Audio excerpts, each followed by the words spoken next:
A very good morning to everyone joining us in person, and good morning, good evening to those joining us online. And a warm welcome to everyone who's joined us for this seminar on colonial surveillance in Asia, hosted by the India office of the Lakshmi Mittal and Family South Asia Institute at Harvard University, or the Mittal Institute in short. I am Angarika Datta, Communications and Outreach Manager for the India office of the Mittal Institute, and it is my pleasure to open this session, which has been convened by Dr. P. Arun, who is the current India Fellow at the Institute. This seminar marks the end of his journey that began in January this year. The seminar is being led by his mentor, Professor Shugato Bose. Before we introduce the seminar and the chair, I would like to take a few minutes to introduce the Mittal Institute.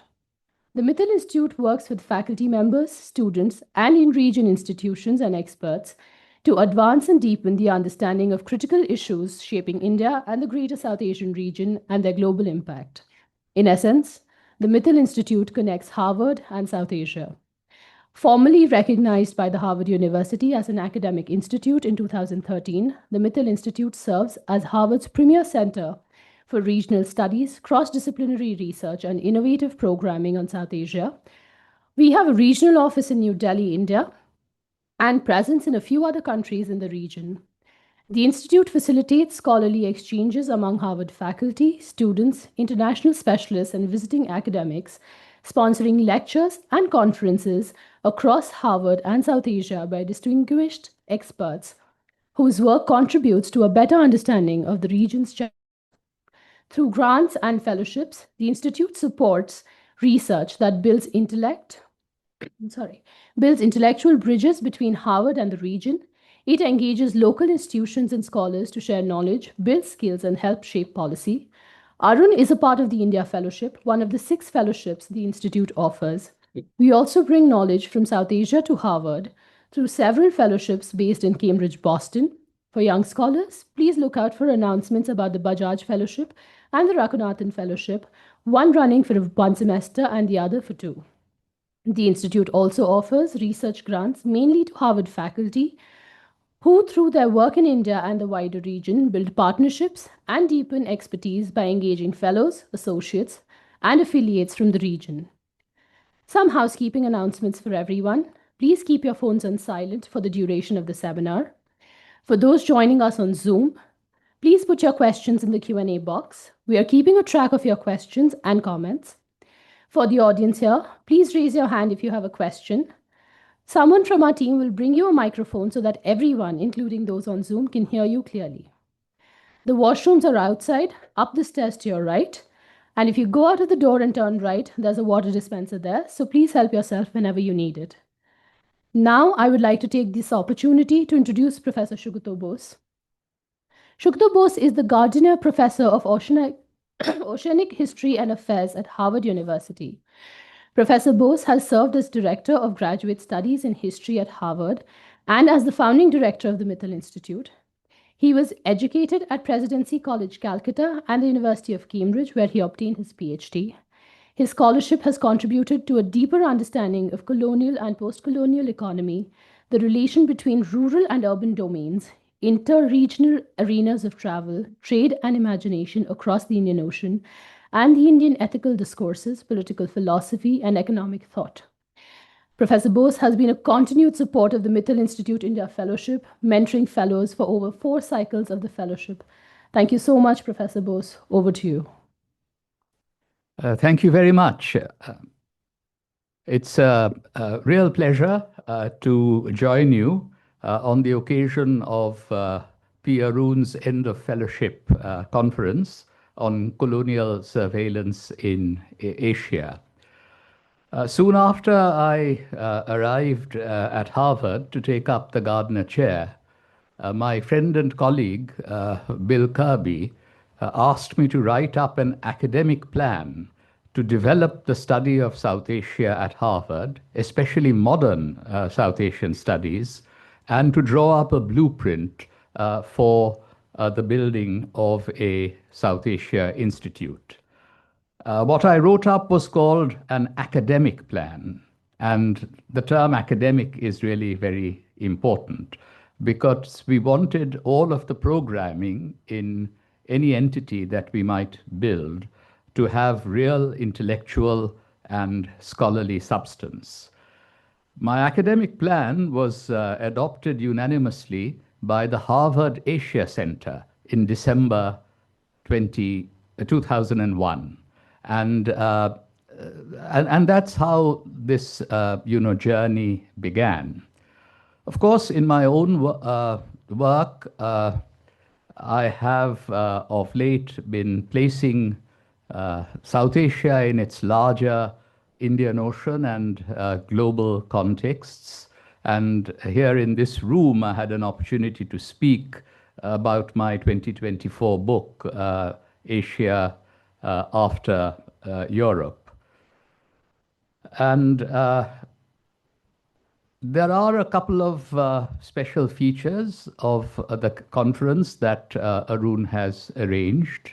We decided that even though the work of Arun and also a previous fellow, Robert Rahman, focus on South Asia, we thought we would want to have a larger Asian comparative framework. And you'll see how that plays out in the first presentation. The other, I think, important feature of this conference is that, of course, surveillance of posts and telegraphs was a key feature of imperial, surveillance. But at the same time, there were anti-colonial activists who were using the new technologies, including posts and telegraphs, to their own advantage, and also finding creative ways of undermining, colonial methods of suppression. So that counterpoint, I think, is quite important, and I hope will be, revealed in the course of the presentations today. I'm also truly delighted that my friend and colleague Radhika Sinha is here, and she will be chairing the second session, the second panel of the conference today. So let me introduce both of the speakers on the first panel. We will then have them give their presentations one after the other, and we will have a discussion and questions and answers after both have spoken. So the first speaker, she will be joining us remotely on Zoom, is Midori Ogaswara. She's assistant professor in the Department of Sociology at the University of Victoria.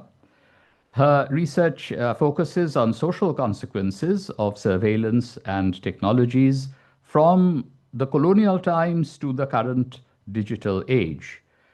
She earned her PhD in sociology from Queen's University in Kingston, Ontario in 2018, and her dissertation explored Japan's biometric identification systems developed in Northeast China during the Japanese occupation of 1931 to 1945. Her forthcoming book will be titled Colonial Surveillance, Technologies and Identification and Control in Japan's Empire, to be published by Stanford in January of 2026.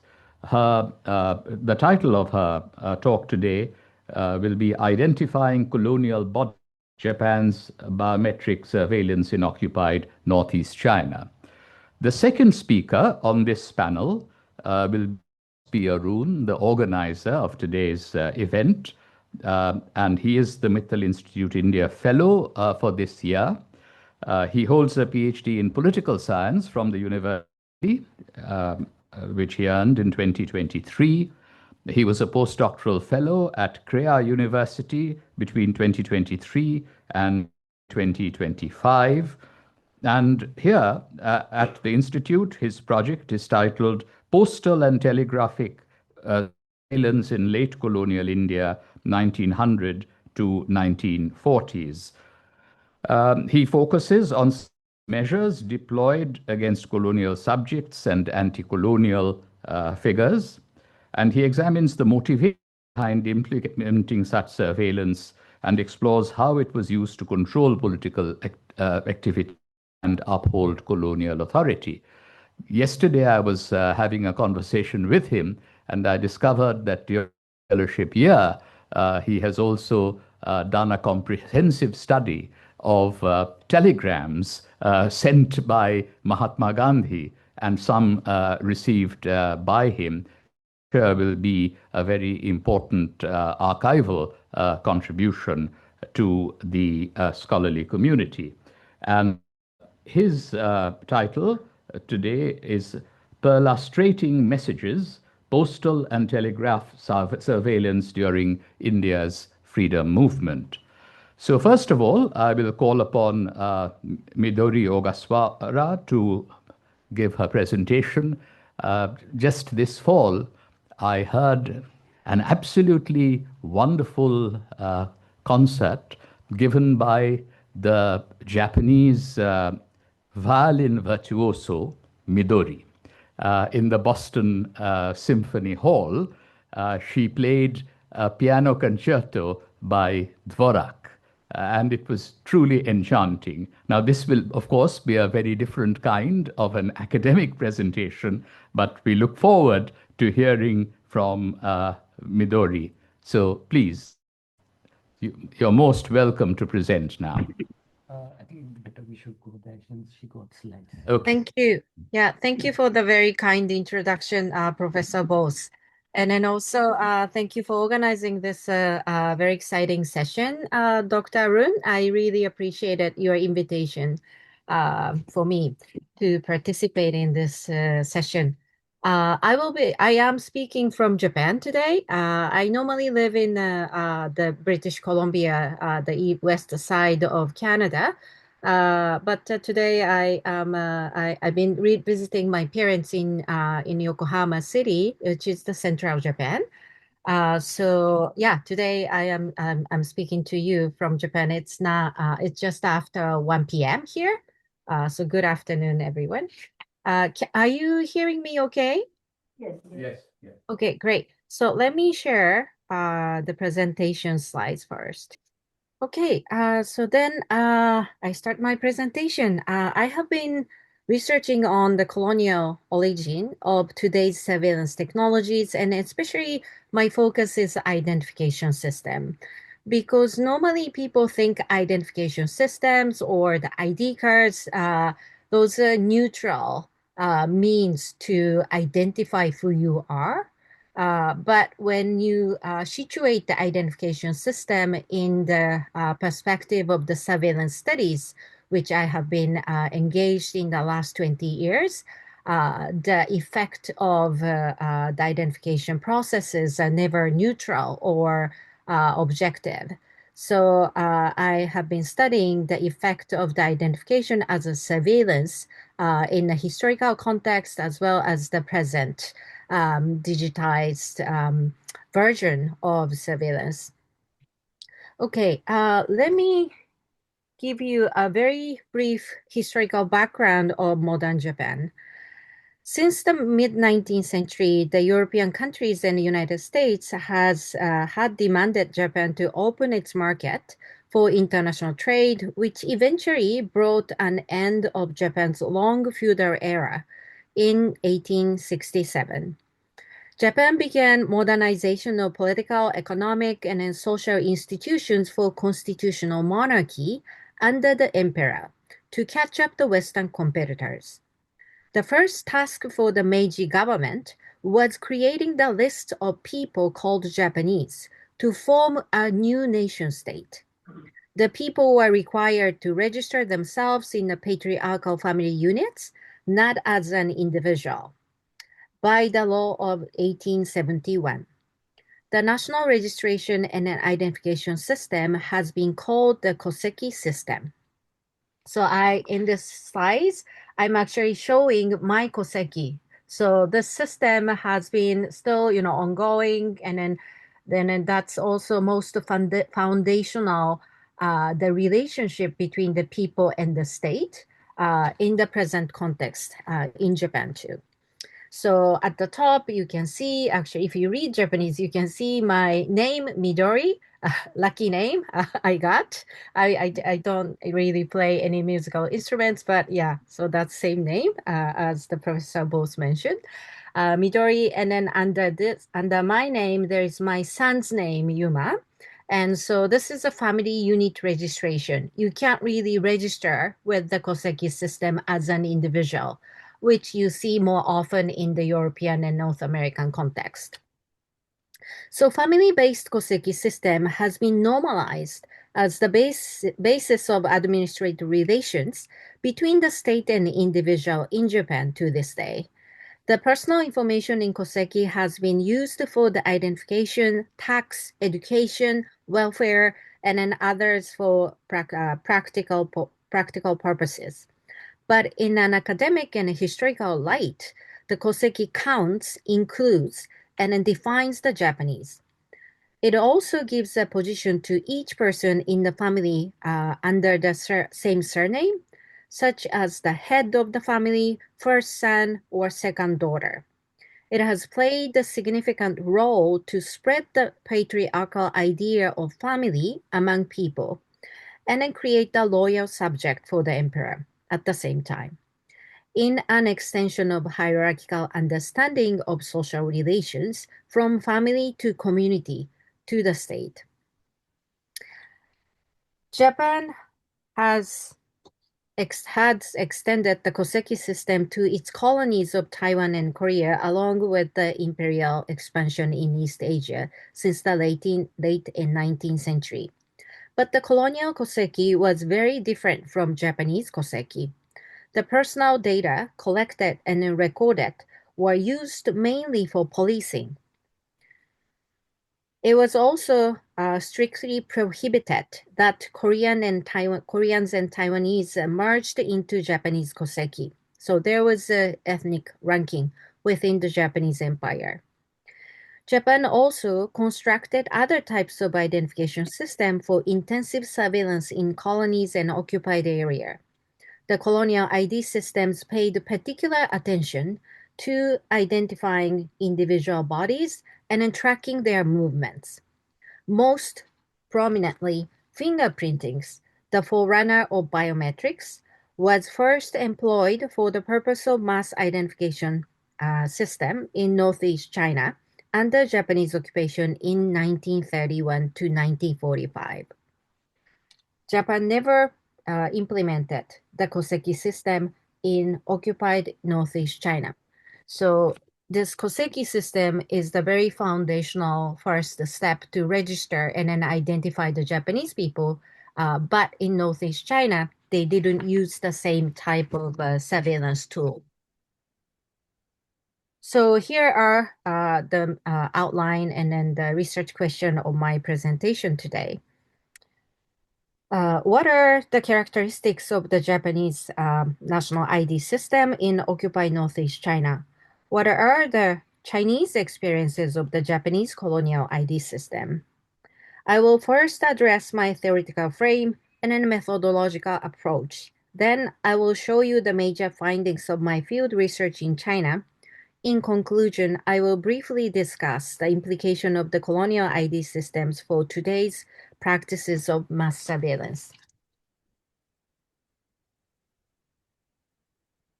My theoretical frame.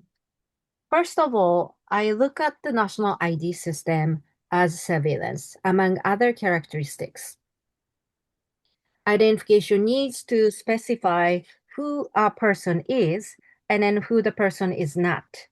So specification of similarities and differences comes into play to determine who she is. ID system sets collective categories for gender, race, ethnicity, class, nationality, age, income, occupation, education, and so on. They classify the population and define who they are. Depending on those categories, people are given or denied entry to administrative services, basic rights, and citizenship.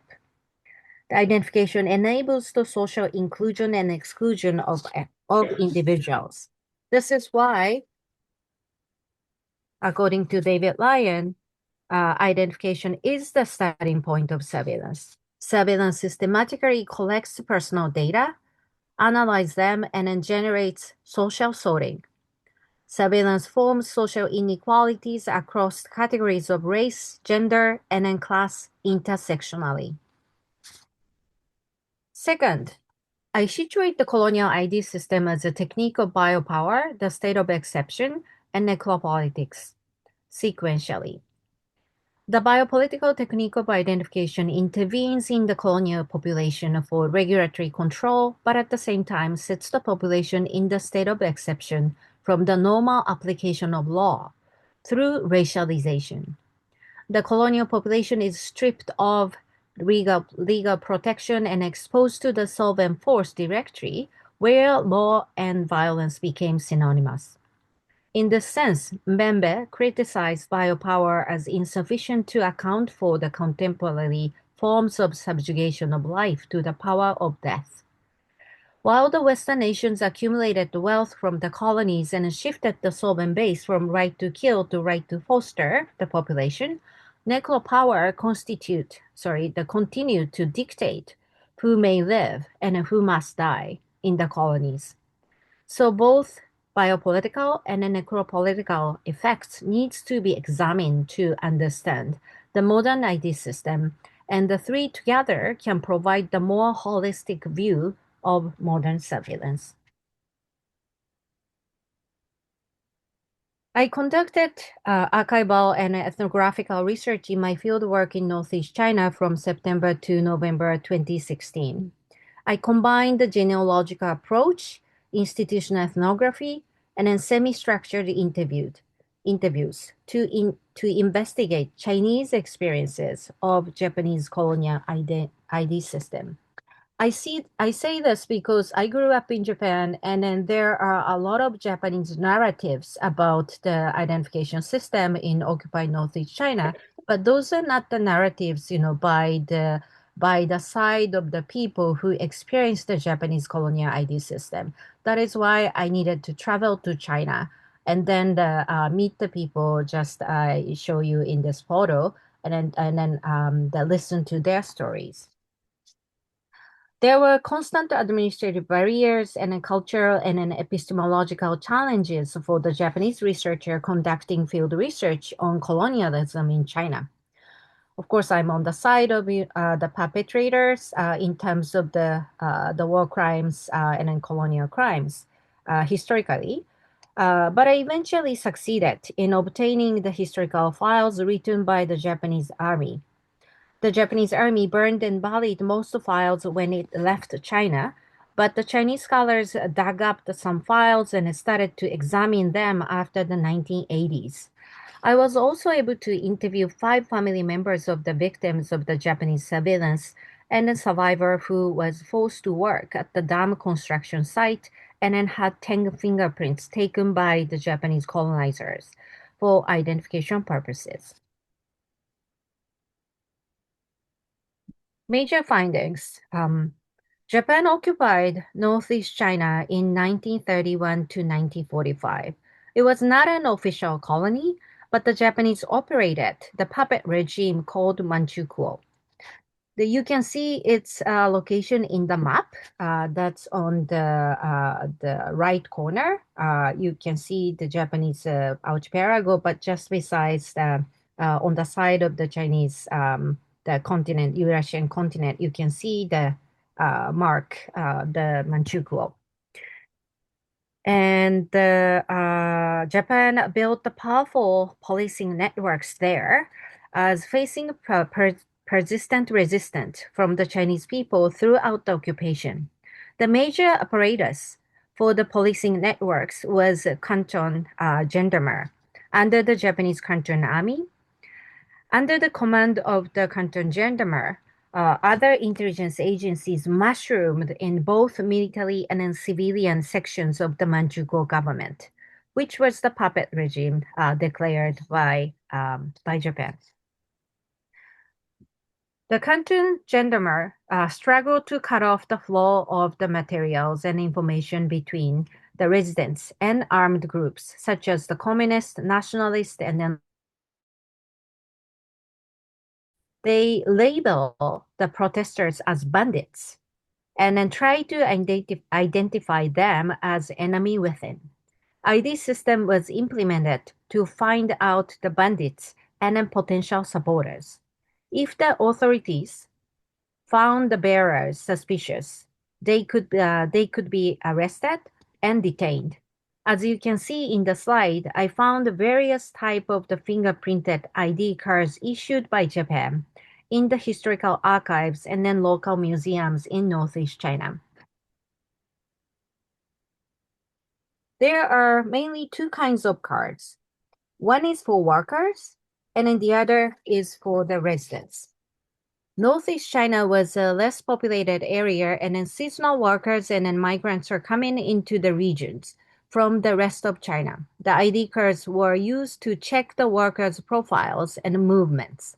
For example, in Fushun Mine, one of the largest coal mines, the Japanese employees each had 10 fingers rolled with ink on paper upon their arrival at the mine, and then company used those fingerprints to determine whether they had escaped from other workplaces or had previously organized strikes against the colonial industries. If the fingerprints are matched with the blacklist, the worker was denied employment or was sent back to his former workplace. Others escaped from the harsh slave-like labor conditions found in mine. If captured, they were also matched with the collected fingerprints and then sent back to the mine and tortured. The labor cards collected the personal data such as race, occupation, employer, skill, physical features, and religion. Another kind of ID card, resident card, was more directly related to military operations. The cards were issued to the people who live in the strategic location for the Japanese army. To cut off the flow of materials and information between the people and an anti-Japanese armed forces, the Japanese army burned existing villages and enforced the villagers to move into the places where the army built. These are called concentration villages of about 100 houses surrounding with walls and then watchtowers. This is the exact picture in which the villager is showing his ID cards to the Japanese soldier at the gate of a concentration village. The villagers were required to carry resident card with the attached photograph and fingerprints. They had to show the cards whenever they left the village to cultivate their fields or to serve Japanese army, and the cards were checked upon their return. I was able to interview Mr. Lu, who worked at the construction sites of Fenman Dam in 1941 to 1942, when he was 20 years old. The Japanese took 10 fingerprints for their records.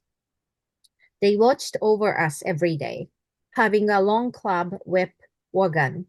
They hit me by the backside of the gun when they thought I was slow. I escaped twice. I was caught on the way for the first time. I ran and walked for about 100 kilometers for the second time and I hit myself for 1 year.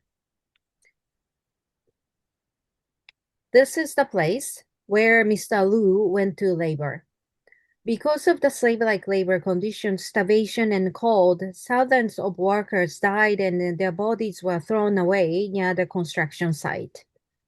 Their skeletons were discovered after the liberations. Some of those sites were preserved as a history museum where I took this picture. Therefore, Japan used the biometric ID cards for two primary purposes: mobilizing the Chinese as a cheap labor power and preempting potential rebellion. The biometric ID systems became a powerful means of population control, which helped the Japanese sort the colonial population into desirable and undesirable, and then exploit it as a resource. The Chinese were classified as a risk for the empire, but still useful for the economy. Biometric ID cards had the dual capabilities of watching the movements of Chinese bodies as sources of resistance, while mobilizing the same bodies as the profitable labor power cheaper than Japanese workers and a source of wealth. For the colonizers, the bodies were reduced to the dispensable resource, not the subject of the empire. ID cards gave the Japanese colonizers legitimate ways to track, record, restrain, or ban the movements of Chinese and then help them single out and then punish individuals who resisted. The worst cases of Japanese surveillance in Manchukuo must be the Chinese dissidents who were captured and sent to Japanese Army Unit 731, a secret facility for biochemical warfare. It was called special transfer in the Army's documents, and those people were used as living ingredients for the bacterial experiments, human dissection, and then biochemical weapons. These are the highly classified documents of special transfer issued by the Japanese Canton Gendarme, and in the picture of victims discovered by Chinese scholars.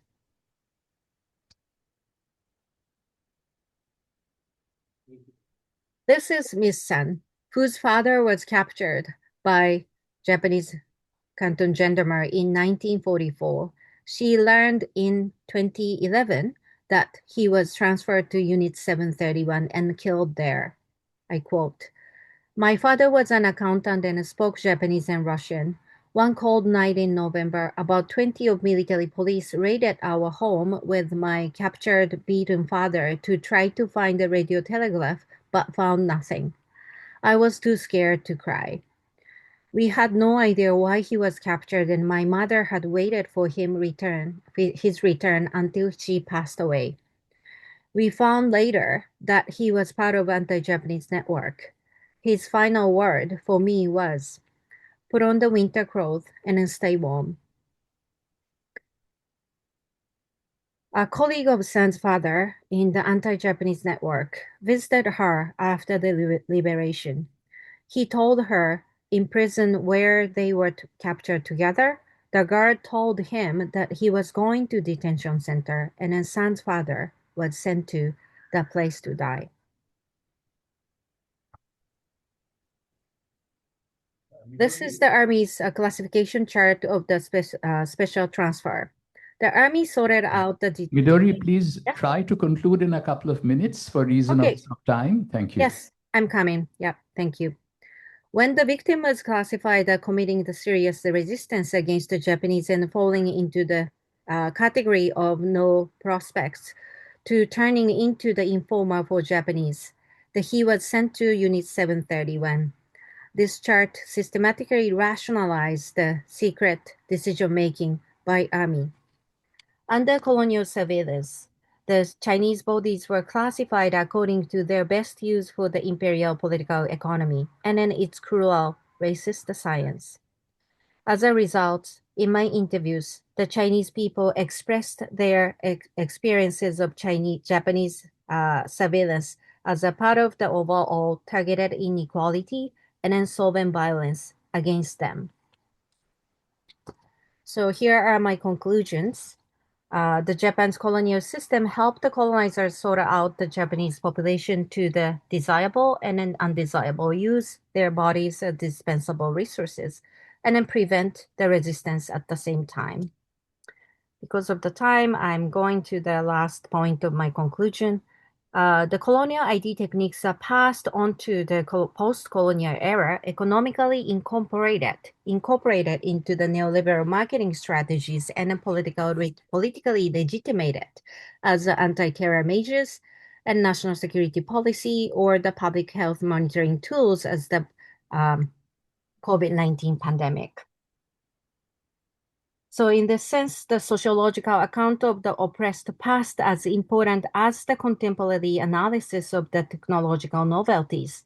The marginalized past suggests us that the identification system has the power to reduce the individual bodies to risks and resources and set the people in a defenseless position for the solvent violence. Thank you for listening. And then this is the book that will come out in January next year. Thank you. Good morning, everyone. Respected Chair, Professor Sugata Bose, thanks for introduction. I would like to thank everyone for coming here, beating this morning fog, and also to those who joined us virtually. It is indeed a pleasure to present my work in this end of fellowship seminar. I believe that many of you might have read the postal letters and telegram placed outside. If you haven't done, please do it in the tea break. Uh, so in my presentation, I will talk about three things: surveillance laws on postal and telegraph communication in colonial India, surveillance practices, particularly in late colonial India during freedom movement, and third, reaction to surveillance by colonial subjects. Let me give you a brief background before going ahead about postal and telegraph communication in India. So the postal system had existed long before British Raj, but under their rule, it became more uniform and was formalized by the British government in the 19th century. Whereas telegraph was invented in the West, and the British introduced telegraph in India in the mid 19th century. Canadian media theorist Marshall McLuhan famously said, medium is the message. It means the medium reshapes our patterns of association, scale, rhythm more profoundly than the actual content it carries. So, both postal and telegraph are not merely mediums to transmit messages, but also the constraints such mediums produce. So in postal system, the letters or parcels are physically transmitted, and and it could be open post cards, letters in the sealed envelope, and sealed parcel item, which can contain magazine, pamphlets, books, anything else like that. Unlike postal system, which can be slow as it needs to be physically transmitted, telegraph basically dematerialize the information flow as it being the wired means of communication. So if postal had no constraints on word limit, in the telegram the message need to be short, brief, maybe with around 15-30 words, or it can even be a single word. Long telegrams can be sent, but that would be really expensive. The cheaper option would be to send long messages through postal means. But if we don't have a time constraint, then we will opt for the postal means. But there were long messages which were sent by press. Newspapers used to avail this by monthly subscriptions. Now, I would say Telegram might sound like SMSs in this contemporary period, but there is a catch.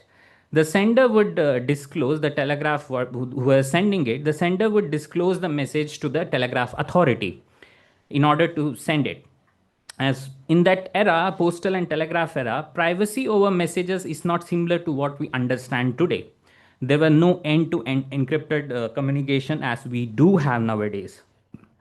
So the letters and telegrams were read numerous times by the authorities. It seems that expectation to privacy is not feasible due to its functioning. But it doesn't mean that there was no expectation of privacy, as I would come in the third part of my presentation. Now, why we must study postal and telegraph surveillance? According to Josh Lore, in the history of modern surveillance, the late 19th century and early 20th century exist as a nebulous void. There is a long silence. Old media, including the postal and telegraph, is often overshadowed in the history of modern surveillance by modern invasive techniques of new media that had emerged in the late 19th century. And more specifically, the history of postal and telegraph surveillance in the late colonial India had not been deeply researched and explored. With my work, I intend to address the significant gap in the modern surveillance as they are under historicized. In my work, borrowing from what Midori had said in her work, I aim to mainstream colonial experience, to unearth some hidden voices, illuminate forgotten surveillance practices.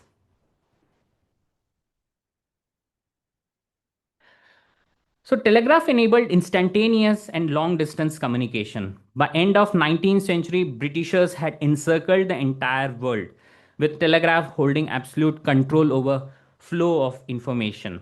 As we could see in this world map, the red lines indicate both underwater, submarine cables, and overland cables interconnecting many parts of the world.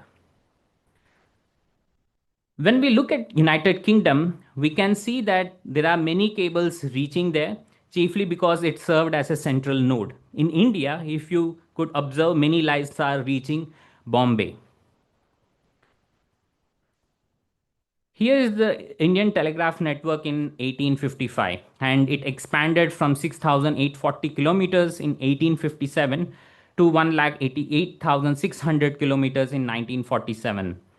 Uh, Here is the postal lines we had. So the postal routes and stations throughout British India in 1838. You could see the zoomed one with Meerut, Delhi. I have highlighted over there. Now, how do we understand the postal and telegraph communication and the freedom movement in the first half of the 20th century? The presence of the postal and telegraph during a British Empire had primarily reshaped the colonial rule by facilitating means for expansion and control, but it also used against the empire. According to Daniel Hedrick, that the presence of postal and telegraph communication in the colony made nationalism possible, primarily because they increased the ability of Indians to acquire, disseminate ideas and information during the active phase of freedom movement. It allowed to mobilize and unite in their resistance, protests, nationalist struggle. It had enhanced their ability to communicate throughout the subcontinent and even overseas. Therefore, Hedrick says these two mediums introduced by the British did not make their rule permanent but undermined it. He says communication was a double edged sword. To just give an example, for instance, often Gandhi was regarded as a techno skeptic. In fact, Gandhi used telegraph extensively for communication and employed it as a tool of resistance.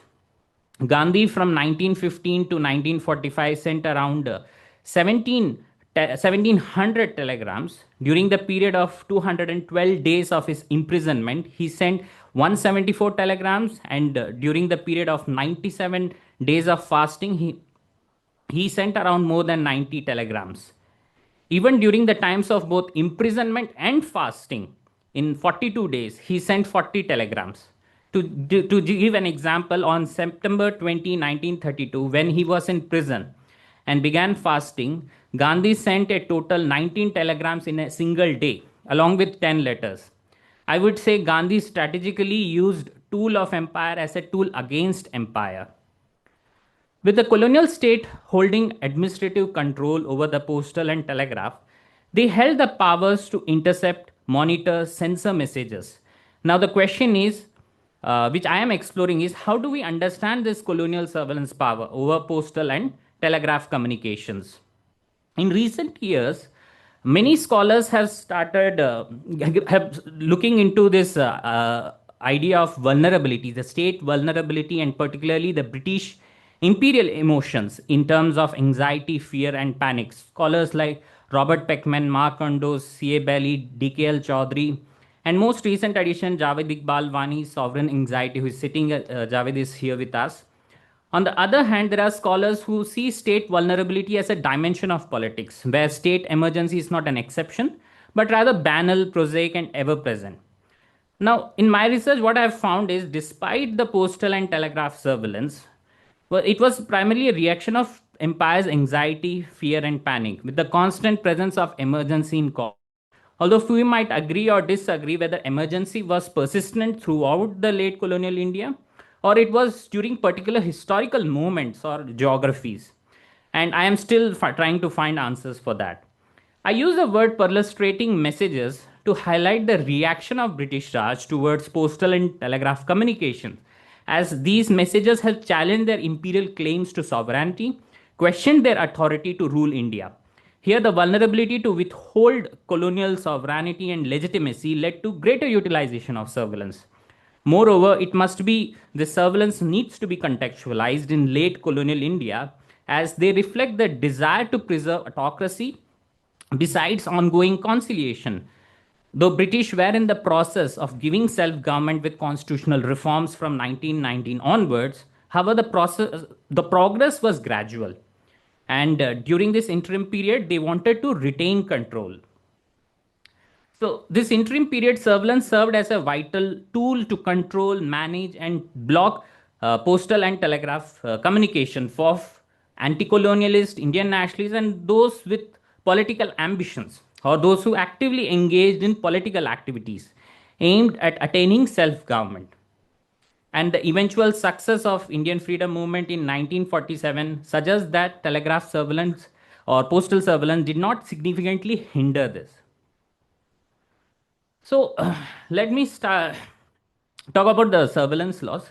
There are different set of laws which gave the authority to carry out surveillance over postal and telegraph communication. First being C Customs Act 1878. Section 19 gave the power to prohibit and restrict importation and exportation of goods like literature, books, writing. So here you could see some of the books. Gandhi's Indian Home Rule was uh, restricted, and even Subhash Chandra Bose, Indian struggle, his speech, and many others. Then Indian Post Office Act section 25 and 26, which conferred the power to intercept, detain postal articles, and gave the power to search and deliver goods on the grounds of public emergency and public safety. Then we have Indian Press Act 1910, which gave the power to forfeit and seize any newspaper, book, or any other document wherever printed. Then we have Indian Telegraph Act, Indian Telegraph Rules, Defense of India Rules. Indian Telegraph Act 1885 is very interesting. Section 5, this act gives the power to prohibit transmission, interception, detention, and disclosure of telegrams to the government. This power can be exercised on the ground of public safety and public emergency. Besides telegraph law, there were rules under Indian Telegraph Rules 1927 and Postal and Telegraph Guide. So these rules empower the telegraph authorities to refuse or to accept or forward messages as they were considered to be objectionable or alarming in nature. In case of doubt, the authorities should refer to civil or military authorities to get clarification. Besides this, there is Defense of India Rules 1939, which came during Second World War. Under Section 18, it gave the power to detain and paraphrase telegrams. Now, how did the colonial state use this surveillance power to obtain optimum results? There are two ways. First, discriminative targeting. Under this, surveillance is employed to target a list of persons and organizations, including offices, accommodation addresses, country origin, destination, when it is known. Second is indiscriminative targeting. Under this, surveillance is employed to identify the message or class of messages to be intercepted, detained, examined, irrespective of the identity of the target.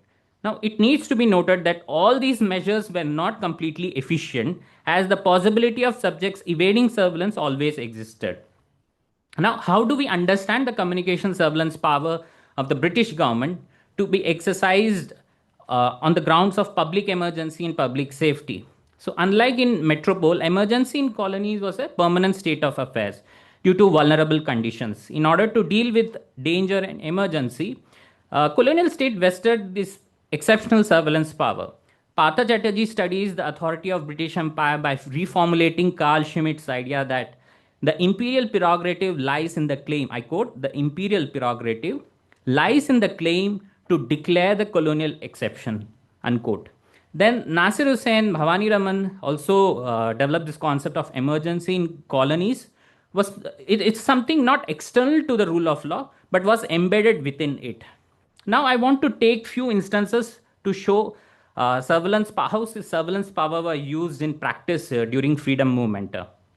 So the first is Lecky Atun's telegram to Annie Besant. So this was sent in June 1917 following the internment of Annie Besant, popular leader of Home Rule movement. So it was withheld and Secretary of the Home Department called the language of the telegram is most objectionable. Now, who is this Lecky Artun? So he's a 40-year-old Armenian descent man whose chief interest was theosophy. He blindly followed Ms. Besant's work, and when he met her whenever he got leave. Professionally, he was a bank manager. But government got offended with the content and offered which offered sympathy to Miss Besant and their associates. Apart from criticizing the government internment decision by calling it cowardly, un-British, and unconstitutional action, it strongly advocated to extend home rule activity under constitutional lines to reclaim the freedom snatched away by them. Now, 1916 Home Rule League was formed by Tilak and Besant, and their idea of self-government garnered momentum and subsequently alarmed the government to take action. In this case, withheld telegram, the colonial state was disturbed as telegraph was employed to offer sympathy to support Miss Besant and her Home Rule movement. And this telegram caught attention, and Secretary of Home Department said, I quote, "It has come to our notice through regular censorship." In the following decades, the postal and telegraph surveillance had become a regular feature during salt satyagraha and national movement. Uh, so when Gandhi broke salt law, followed by publicly declaring on 26 April 1930 to raid government-controlled salt beds in Dharshana, his declaration to raid disturbed the colonial state, leading to Gandhi's arrest on 5th May 1930, after much consideration, primarily to prevent, I quote, brain which guides the civil disobedience campaign, as the authorities said. However, they could not prevent the raid, as it was carried out by Gandhian comrades such as Sarojini Naidu and others. Prior to 5th May, British officials in Belgaum, anticipating Gandhi's possible arrest, strongly believed that telegram concerning his arrest, I quote, might cause disturbance, unquote. It was arguably the fear which led to closely monitor messages. The ongoing civil disobedience campaign further led to intensify telegraph surveillance by extending the scope of all telegrams supporting this campaign, and was not just Gandhi's arrest. So these telegrams were believed to have a disturbing effect if allowed. Just 5 days prior to Gandhi's arrest, Home Department issued the order to intercept, as you could see, all messages, I quote, all messages containing information about this proposed raid on the Darshana salt works by Mr. Gandhi. So there are two orders which you can see. The difference is in the right side, a general order, it targets any telegram, whereas in the left side, it is quite specific. It targets the information about the proposed Darshana raid by Gandhi. Now, similarly, the press telegrams during civil disobedience movement was also under subject of surveillance. Uh, Here you can see I was looking for the number of telegrams in 10 March, between 10 March and 1st May 1930. Many telegrams were allowed to go, many of them were detained, and in some there were certain words which were detained.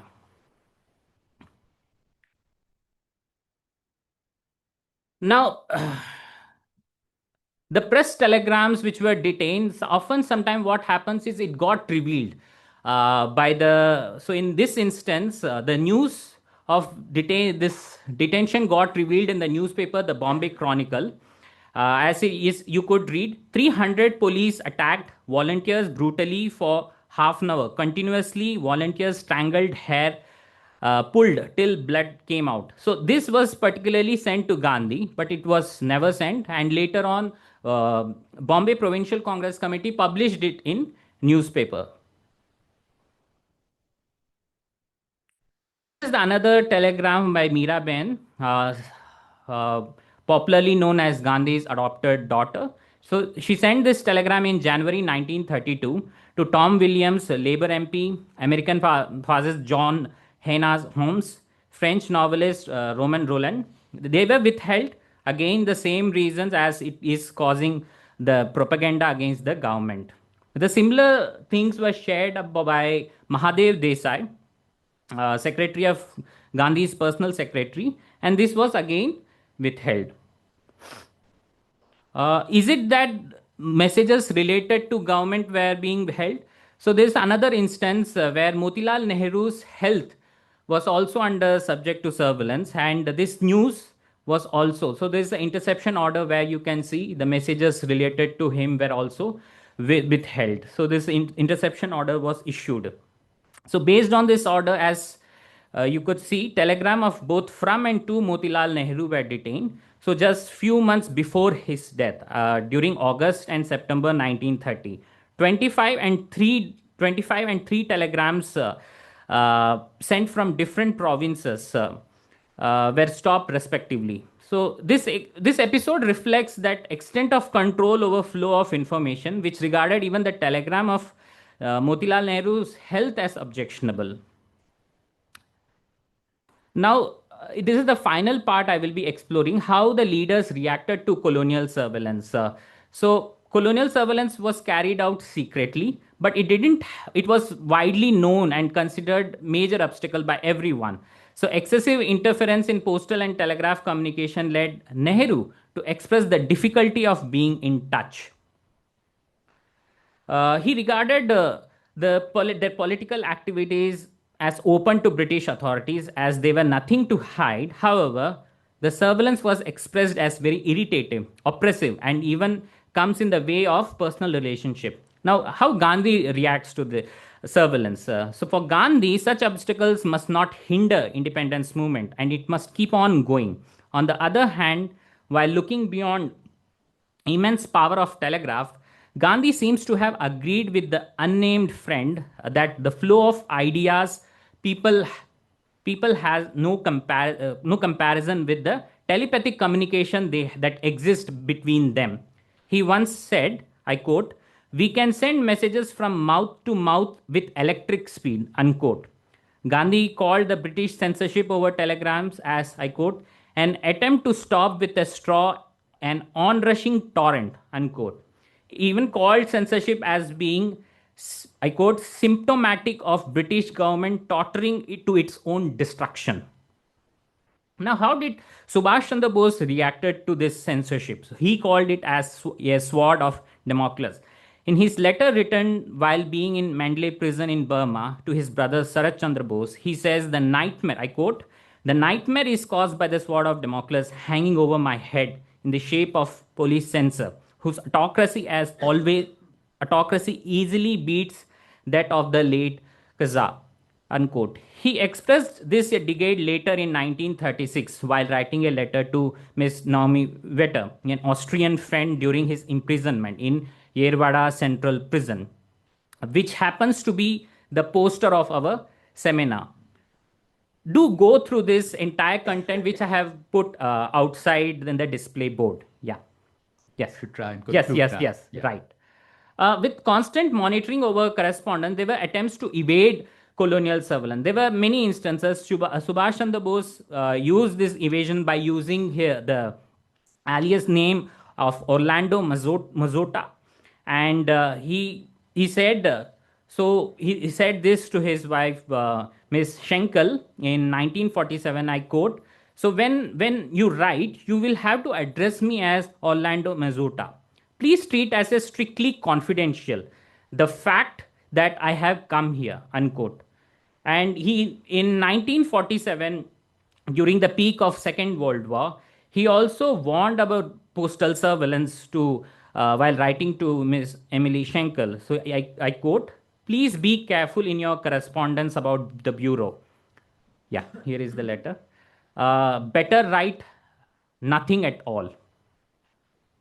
Now, besides this, surveillance questions were always raised over surveillance. It's not that they were passive, colonial subjects were passive subjects. They always raised questions on surveillance. So, in colonial parliament, questions were raised about non delivery of telegrams, refusal of telegrams and postal letters, who is authorized to intercept orders. So these are the ways they have raised questions in parliament, and the legislative members were raising this question in parliament, asking the reluctant executive and to know the response, although they were incomplete and evasive, but it really gave the power to question the use of surveillance.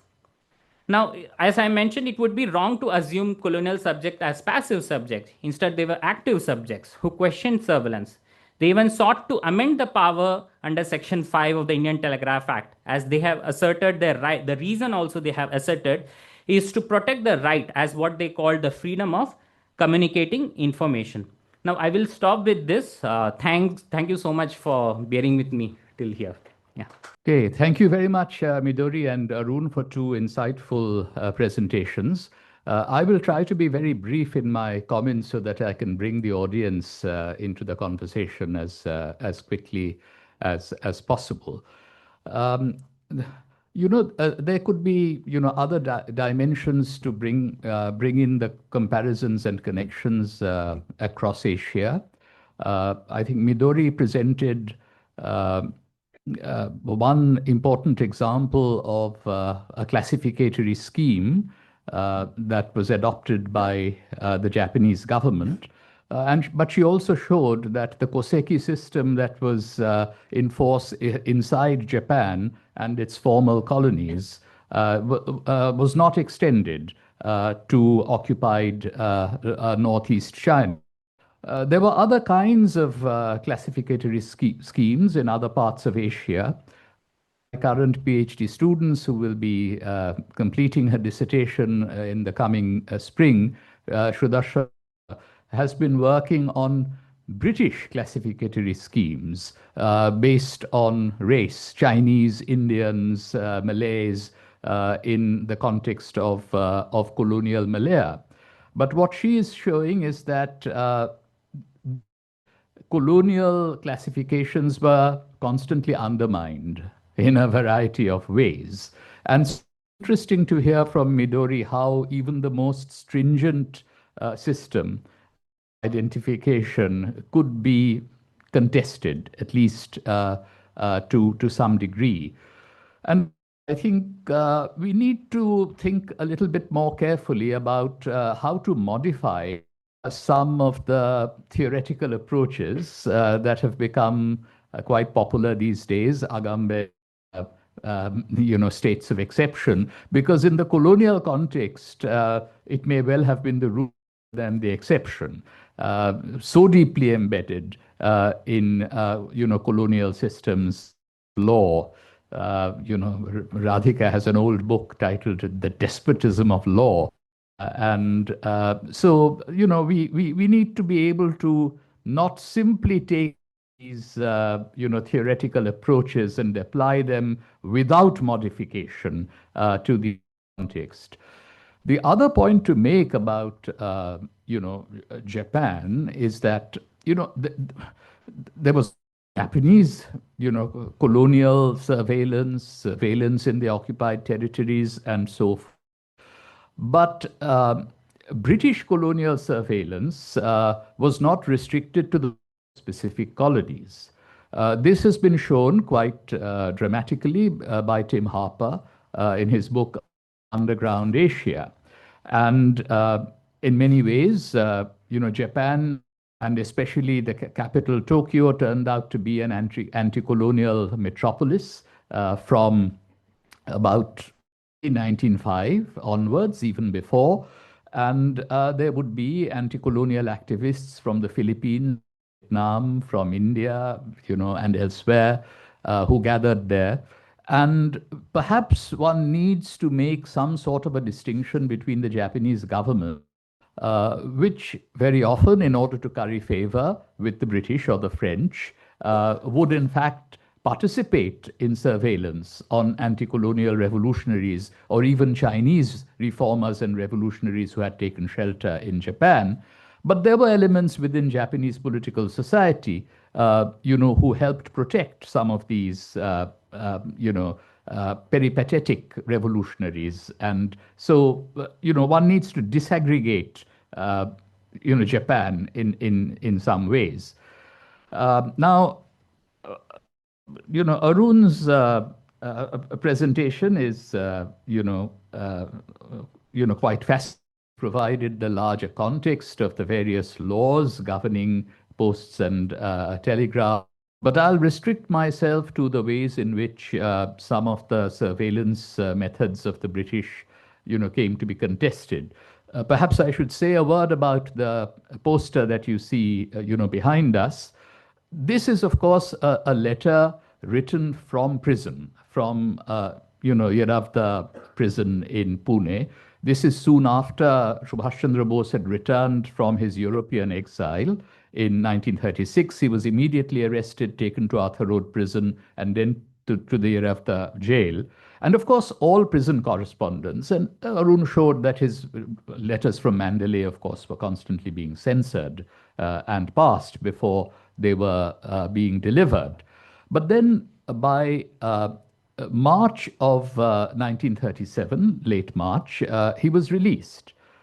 But he was immediately writing to friends, and that even though his letters will not be formally censored anymore, they will always be secretly opened. So he was quite aware of what was going on. And one of the things, therefore, that he did, at the time of his escape in 1941, was to write post-dated letters to political comrades, who, especially those who happened to be in jail.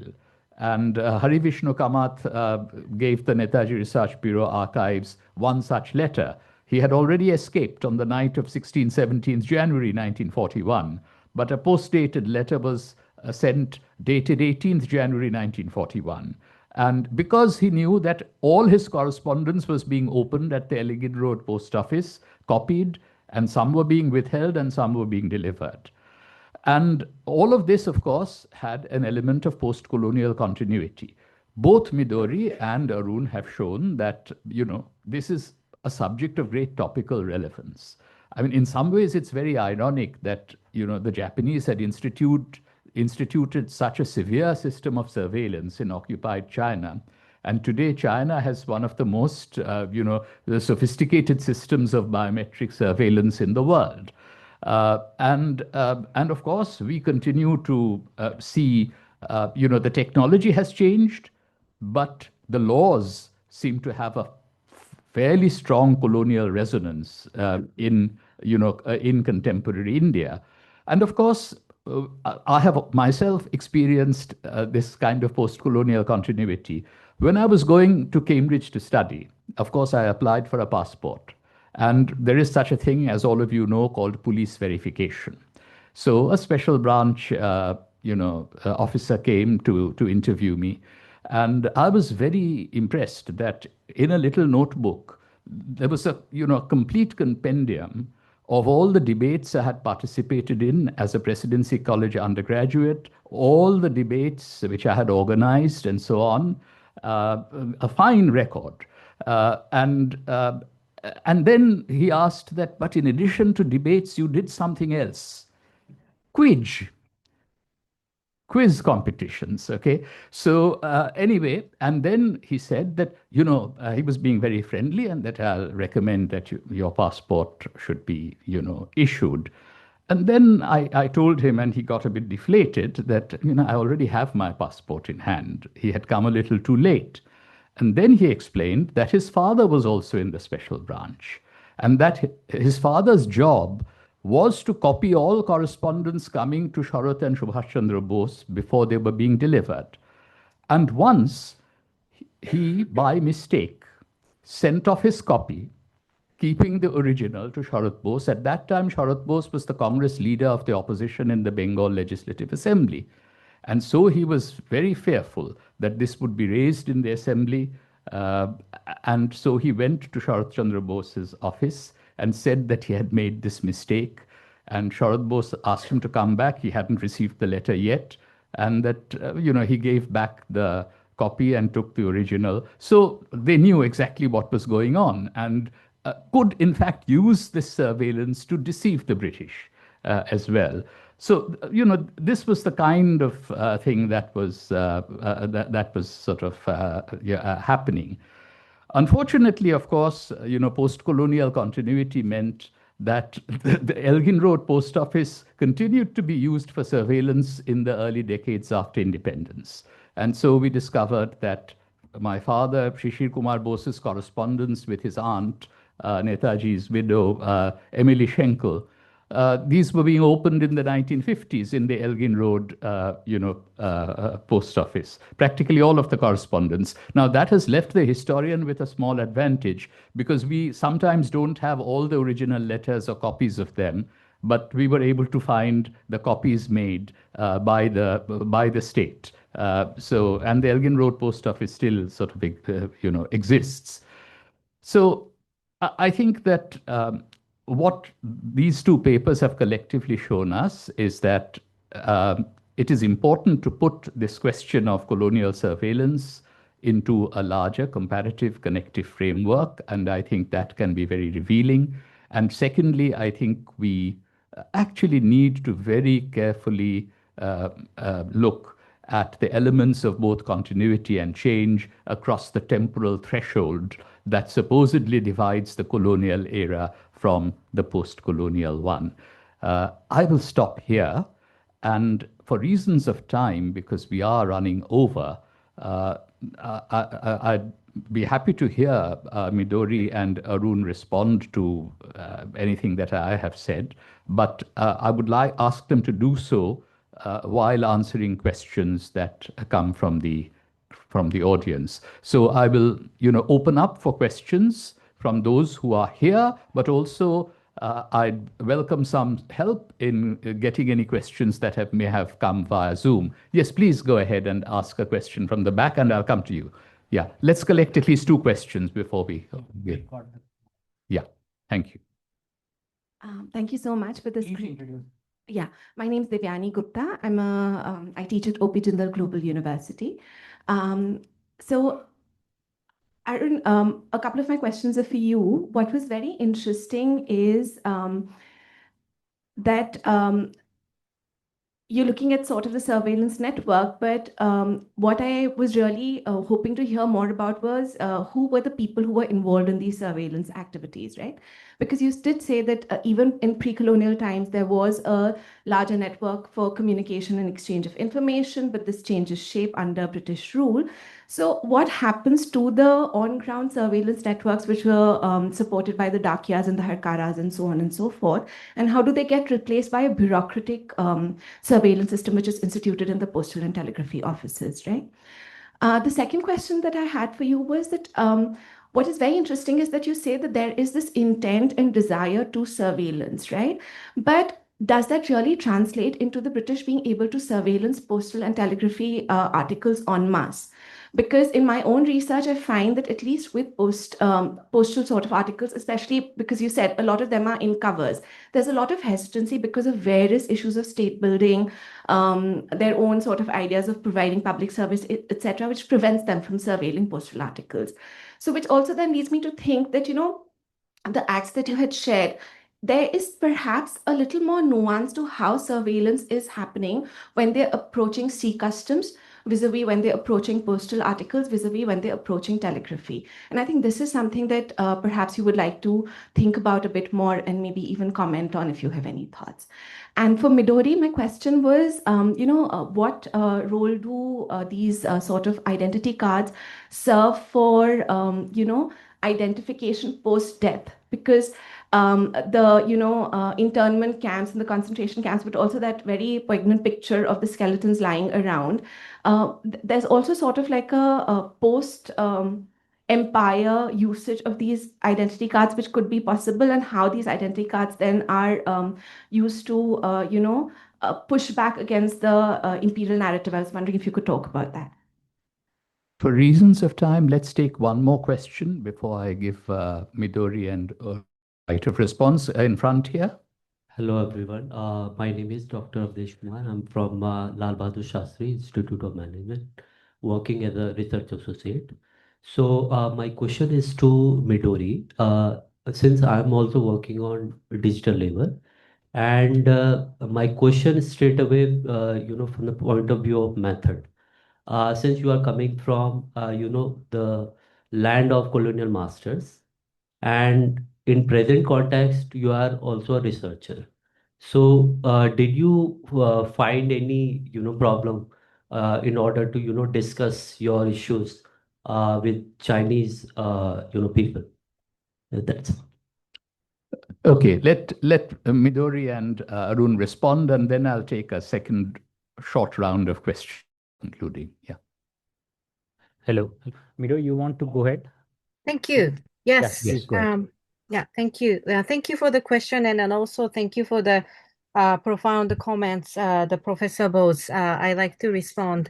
The first, okay, I probably respond to the first question from the audience. If I know that any cases ID cards are used to push back. Was it the question? I hope I understood correctly. I don't really know the case that how the Chinese, workers or the residents use the Japanese ID cards to empower their independence movement or their resistance. And because I think part of the reason is surveillance is, as a nature, it's invisible. So people don't normally think these the labor cards or the residence cards are really like the powerful part of the Japanese imperialism. So when I went to China, and then I took a lot of time and energy to make my field work possible, which was actually coming to the point of the second question. I will respond a little later. But anyway, so when I get to China, the people I talk to, they don't really understand my research questions because on their side, the experience of the Japanese imperialism was overall very violent, so brutal. So then the ID cards, it's just such a insignificant part of the occupation. So there is no connection in their view how this surveillance helped the Japanese military and then Manchukuo government to manipulate, to control their day-to-day life.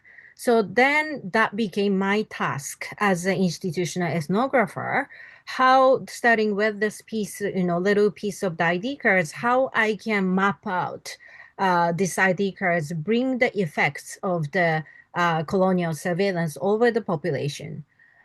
So that's, I think that is why I don't really know how ID cards are used by the side of the colonial population.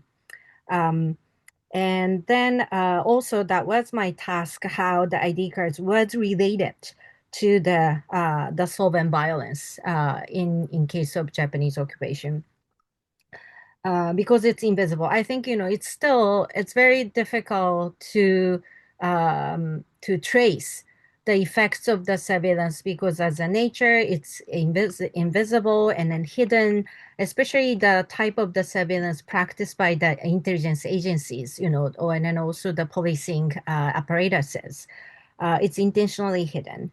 And then also my positionality to the second question.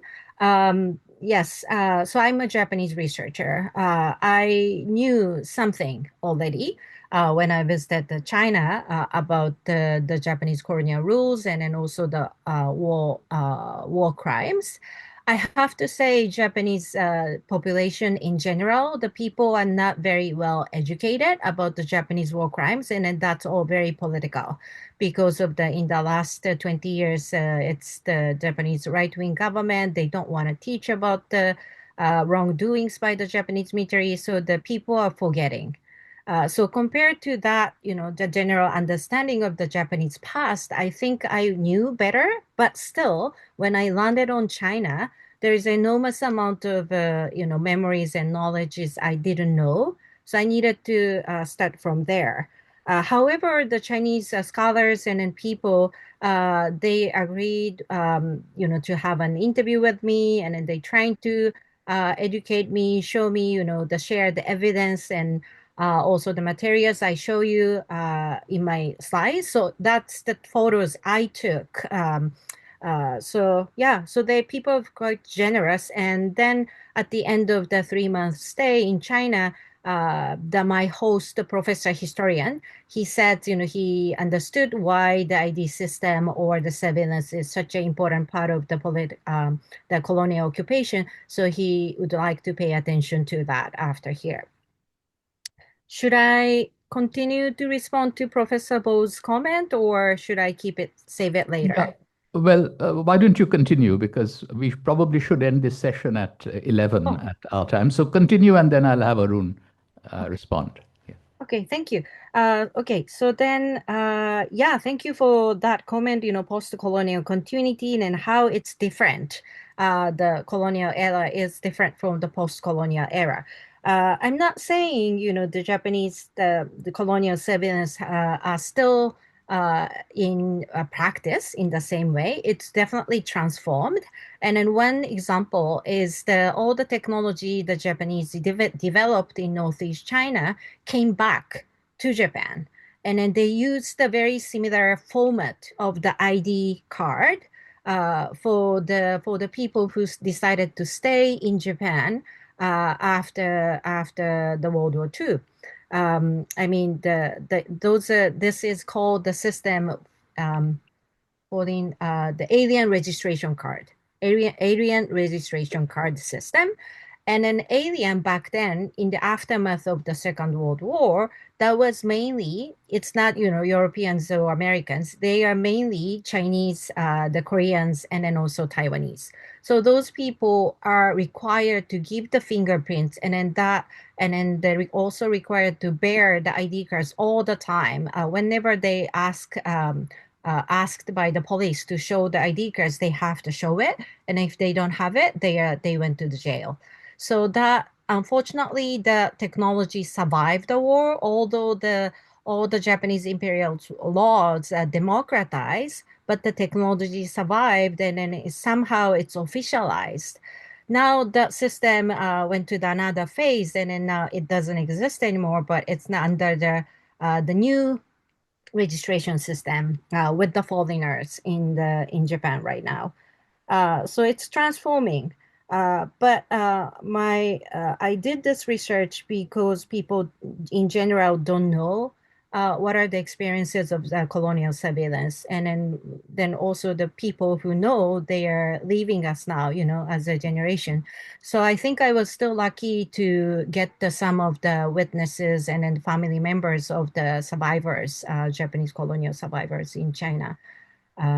Yeah, so I'm basically, I'm so humbled to learn, from the history, which way we should use the technology and then empower the people rather than further marginalize the already marginalized population.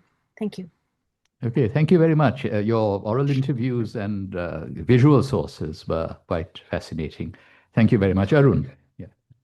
Am I audible? Yeah. Thank you, Professor Bose, for your comments. And yes, I do understand that we should look at comparatively the colonial surveillance. I think I didn't discuss much on this, how the Indian Telegraph Act is something different from what the telegraph laws were there in Britain. In Britain, there was no explicit mention of this power so to intercept, censor, monitor, detain, and all these things. It just gave the authority and until the war ended. When after that, in 1980, the new law. But in India, we had this clearly, explicitly mentioned law which gives the power to authorities. And also, you have mentioned about how we must carefully look into the continuity and the change, the colonial and post-colonial. I didn't talk much about the continuity.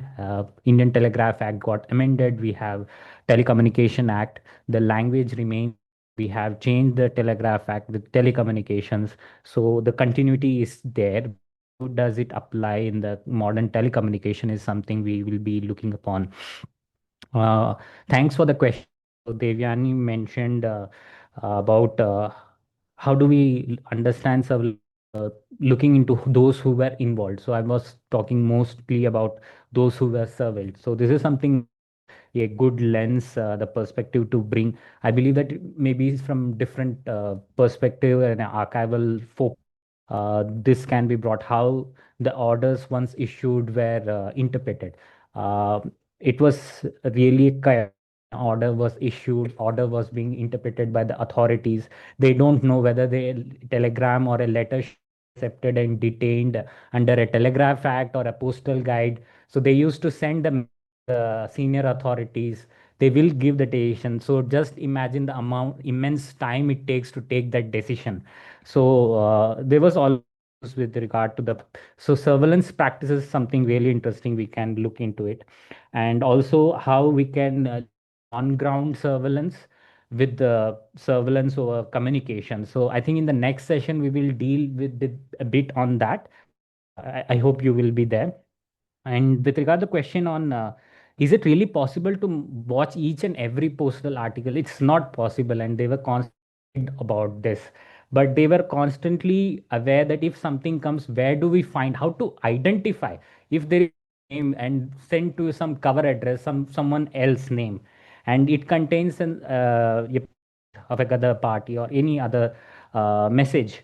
So they were constantly concerned about it. They were questioned whether they can open the postal article, whether they have the power, but without opening, how could you know? Discussions on that also. And with regard to the question that the laws do work differently, I agree on that. See Customs Act, telecommunication. So there was a example. Let me give you. How do we intercept money orders? Should it be intercepted under the Telegraph Act or should it be under the Postal Act? So there was a good discussion on, and there was no clarity. The telegraph authorities had, there was different kind of interception interpretations on that. So the laws do work differently. I think it will be really interesting to know how these were used and how they by the authorities. Uh, and I hope that I am able to address your.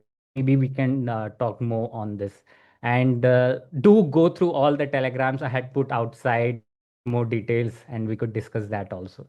Yes. May I ask those who have more questions to perhaps ask them at the high tea outside, because we are already 16 minutes over time. Yes. High tea awaits, and do come up to the speakers and have an informal conversation with them. Before I conclude, I should just, as soon as Arun completes his fellowship on the 5th of January, he will be joining SRM University as assistant professor on the 6th of January, and wish him all the best for the future. Thank you. Thank you, Midori, for joining. Yeah. Sorry, thank you, Arun, and let us have a tea break. I'm so sad I can't join the high tea, but thank you for having me. Yeah. Next time. Yes. See you later. So let's start very briskly because I'll just start with the introductions. Real pleasure to introduce Javed Iqbal Wani. I was familiar with the course he teaches in Ambedkar, which is a really interestingly structured course. And as a result of this conference, I actually got to read his book, Sovereign Anxiety, Public Order and the Politics of Control, published by the Cambridge University Press in November 2023, which is really very interesting because it talks about questions which have been coming from the floor about the nature of transitions from the colonial to the post-colonial. So Dr. Wani completed his PhD from the Royal Holloway College, University of London. His broad research encompass issues pertaining to the nature of the state, ideology, violence, and configurations of resistance. He is particularly interested in themes such as decolonization, lawmaking and law enforcing, governmentality, surveillance, and state of exception. And then I also want to introduce Robert Rahman Raman, who has worked on modern Indian history, labor history, urban studies, and anti-colonial popular movements with expertise in the history of Mumbai's mill workers. He did his PhD dissertation at the Center for Modern Indian Studies, the University of Göttingen, with Professor Ravi Ahuja. And he has been involved in research projects affiliated with very prestigious institutions like the International Institute of Social History, SEMIS, Göttingen, German Historical Institute, London, and the Max Weber Stiftung. So we look forward to both these presentations. Here the paper titles. Sorry, yeah, okay. It was not here, so yeah, okay. So Javed is, Professor Vani is presenting a talk on Between Colonial Utility and Democratic Necessity, the Persistence and Transformation of Colonial Surveillance in Post-1947 India. And Professor Raman is giving us a talk on Surveilling Strikes, Colonial State Surveillance and Labor Protests in late 1920s Bombay. All right. Good morning, everyone. Let me begin by thanking the Mithil South Asia Institute, Harvard University, for extending the invitation to be the part of this Mithil Institute India Fellow Seminar. Thank you, P. Arun, for including me in this conversation. Grateful to Professor Radhika Singh for chairing the session.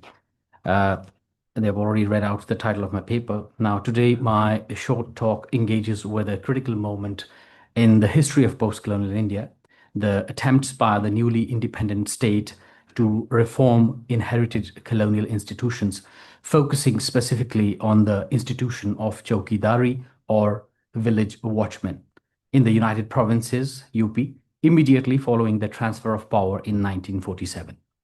The central argument of my talk is that the post-colonial administration, faced with the immediate need to craft a new legal and political order, exhibited limited creativity.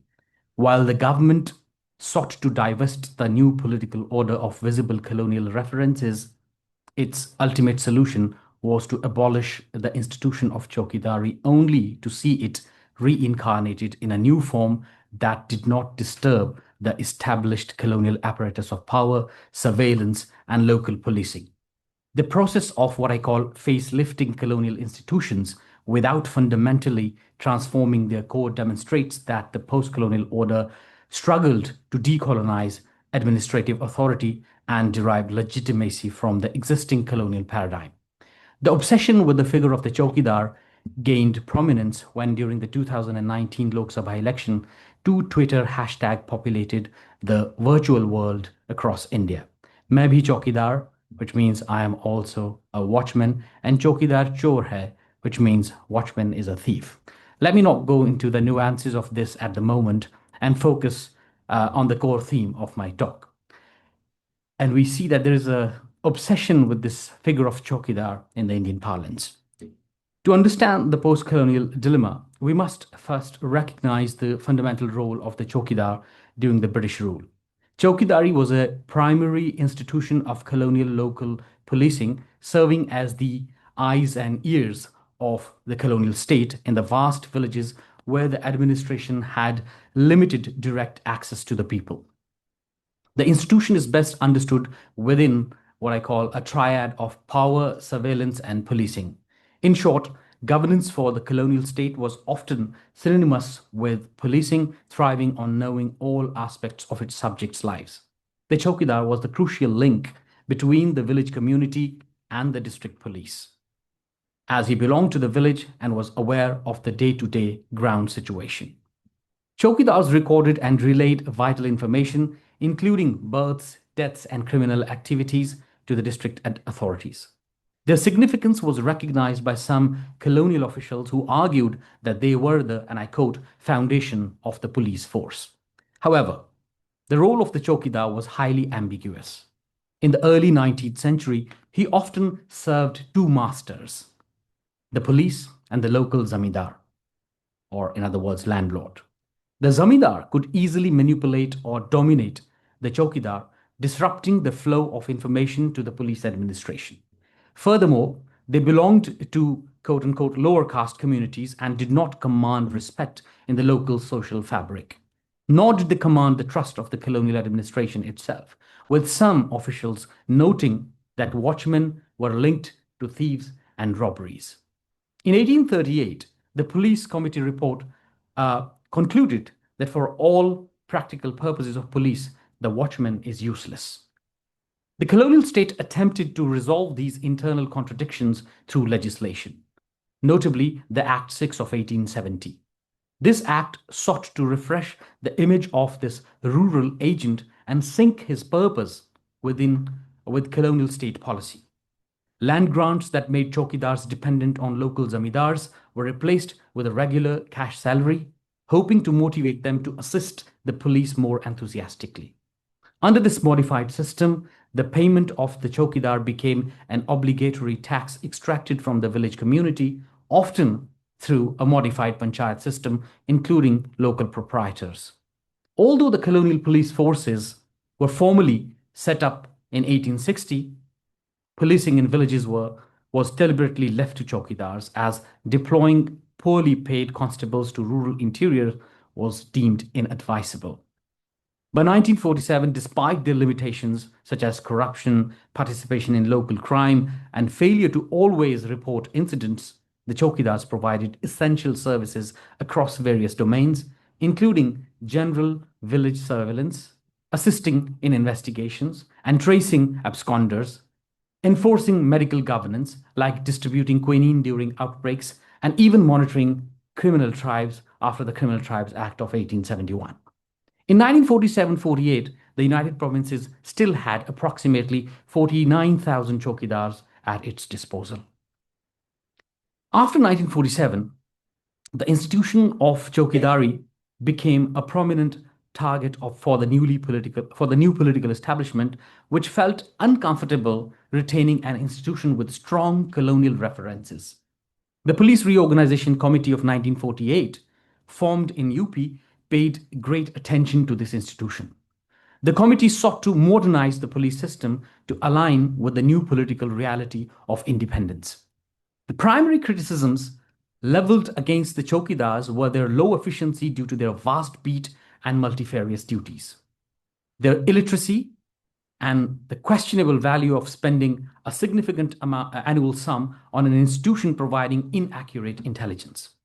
Critically, the Police Reorganization Committee of 1948 noted that the primary function of the chowkidar during the colonial era, linking the police station to the village for reporting subversive activities, might not be necessary anymore, especially since the police needed not to maintain an imperialistic hold over the people. The abolition of chowkidari was proposed to be replaced by a better class of men who will be better paid. This move was driven by a post-colonial anxiety and the need to underwrite relations of power in a paradigm of security. The new administration was wary of granting citizenship to the masses without them being properly disciplined. And in the archive, I come across two interesting statements, which I'll just put before you. One is that people have confused independent license to do what they want. And number two was the color of the cat is irrelevant as long as it catches the mice. But anyways, I'll leave it there and I continue. Now, this Police Reorganization Committee of 1948 recommended two alternatives for replacement, ultimately favoring the second, which is the creation of a new class of police constables known as village constables.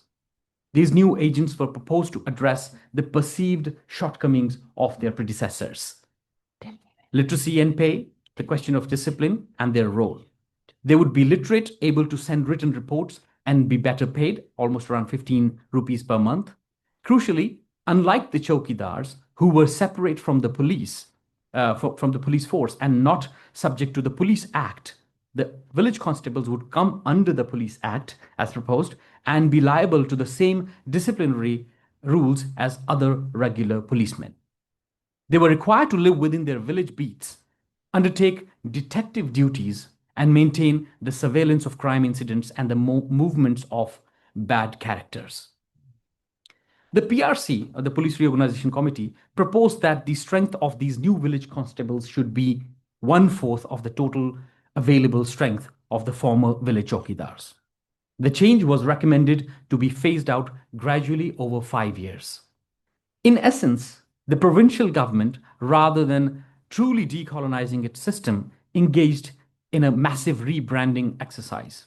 The refurbished institution of chowkidari, now embodied by the village constable, came to represent a statist ethic of care while appearing at a distance from the colonial state. The post-colonial order was declared by making these administrative facelifts, thereby highlighting the powerful and uncomfortable continuities between the colonial and post-colonial state. The seduction of surveillance and policing the village Chowkidar continued this attitude and rationality of the colonial predecessor in the name of village constables. It is important to note that this transition was not unanimous. Three members of the Police Reorganization Committee, including two Indian National Congress MLAs, expressed grave doubts over their replacement on the grounds of efficiency. The dissenting members argued that half-trained and unseasoned but uniformed policemen far away from police stations would increase the likelihood of harassment compared to the older system. They emphasized that the intelligence gathering system would be completely or greatly hampered by reducing the number of the police by 3/4. They stressed that the Chowkidar provided services of the greatest value to the administration, which is why the Hori institution had survived for so long. They even argued that prestige, not pay, often motivated villagers to volunteer for this post. The abolition was covered extensively by the UP press in December 1948. While some, like Dainik Vishwamitra, celebrated the removal of an institution tied to the landed interest, given that it was connected to the zamindars, others, like Sanmarg, warned that abolishing chowkidars who knew the village inside out would render thousands unemployed and impair crime detection. These debates, despite their differing viewpoints, served to prime the public for administrative policies, creating a discourse that sustained the perception of popular participation and democratic deliberation in independent India. To wind up what I've been presenting, the quick abolition and rebranding of chowkidars into this new post called village constable points out that the post-colonial state, grappling with sovereign anxiety, lacked a mature democratic imagination and did not know any better than to lean on the established colonial apparatus. The administration was compelled to mask the expressions of its authority through the fetishization of colonial paradigms of discipline and control. By replacing the underpaid, illiterate, and unreliable chowkidars with better paid, literate, and disciplined village constables, the post-colonial state declared its arrival not by a wholesale administrative transformation, but by legally weaponizing its newfound freedom against its own citizens in the pursuit of surveillance and security. This situation can be viewed like an architect inheriting a crumbling old foundation. Rather than designing an entirely new structure, they simply put a new facade on the existing load-bearing walls. The look changes, the names change, but the underlying mechanism of control, the surveillance apparatus, remains firmly in place, ensuring continuity between the past imperial masters and the new post-colonial government. Thank you very much, and I look forward to the discussion. We're going straight to the next set of papers. Yeah. So now we're proceeding straight. We're running short of time. We're going to proceed straight off to the next paper, which will be presented jointly by P. Arun and Robert Rahman. Thank you everyone for being here. I must say I'm really happy to be on this panel. Thank you, Javed, for your interesting talk.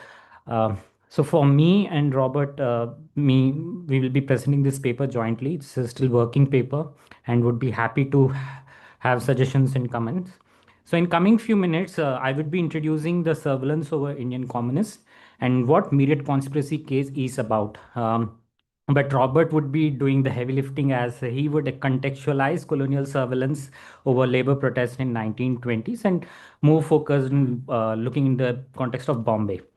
So in my previous presentation, I discussed colonial surveillance over freedom movement. In this presentation, we will attempt to understand colonial surveillance over labor protest. With limited time, we would show some selected postal and telegraph correspondence exhibits, and we try to discuss and contextualize them. So what happened? The outbreak of First World War led to direct colonial exploitation to meet the war demands. In the aftermath of war and influenced by the October Revolution 1917, the first trade union organization at the national level, All India Trade Union Congress, was founded in 1920, headed by leader Lala Lajpat Rai. A year before, International Labour Organization was formed, and the Communist International was founded by Lenin also in 1919. And during the 1920s and 30s, if you look, the colonial India witnessed a massive labor upsurge, accompanied by communist penetrations into trade unions and labor organization. During this period, the ideas of communism and socialism became a popular creed and grew rapidly. These ideas emerged as an alternative and thus marked the entry of left bloc in the existing movement, national movement. In 1920s, left-centric parties such as Communist Party of India, 1925, Workers' Present Party, 1928, and many trade union groups emerged in different parts of India. Their entry changed the political atmosphere and gave new direction to fight for rights of working class. There were many strikes and demonstrations in Bombay, Bengal, Madras, and many sectors: railway, textile, jute, paper mills. Now, in response to this wave of communism in the labor struggle, government came down heavily to clamp down this struggle. First, repressive laws were introduced, public safety ordinance was promulgated, and trade disputes bill was also there. Then the coercive method of framing conspiracy cases against them was brought in force, which includes Peshawar conspiracy case, Kanpur Bolshevik conspiracy case, Meerut conspiracy case. Now, here's the instance of a telegram by Bridgman. He's a secretary for the League Against Imperialism, sending fraternal greetings to General Secretary to All India Press Workers Federation at Bombay for their conference. The working class movement in India were connected with the worldwide struggle for the working class. All these accordingly led to establishing international linkages with trade union bodies in Britain, Russia, China, and few other countries. These were efforts to bring consciousness and solidarity among the working class, not just locally but globally.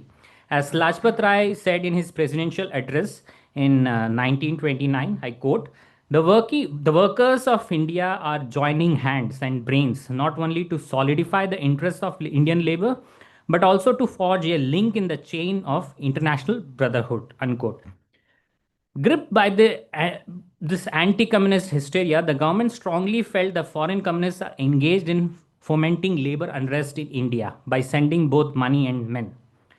Now, as mentioned in the beginning of colonial surveillance, it was not limited to nationalist freedom. It was extended over labor movement. In October 1927, an attempt was made by the Secretary of All India Railwaymen Federation to communicate with other railway unions of sending a telegram, I quote, to prepare for a final action for a general strike if necessary, unquote. This was the telegram they wanted to send. The telegraph officials refused to send this message as it was considered to be objectionable. The surveillance measure got further intensified in labor strikes.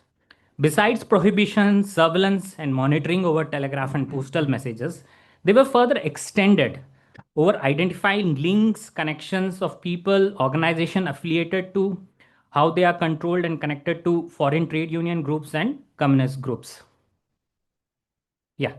So here you could see the list of made in 1935. It was constantly updated.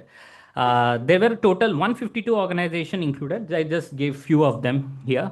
It includes many communist international groups, and Gada Party also was included. So it included names, country origin, particular keywords, and these were constantly used to monitor flow of message. Then there is another there's another list also. I haven't included it. It contained list of people who are likely to send and receive telegraph money orders. So which it included M.N. Roy, Saklatwala, Robert Page, Arnott, C.P. Dutt, Hugh Lester Hutchinson, and Bradley.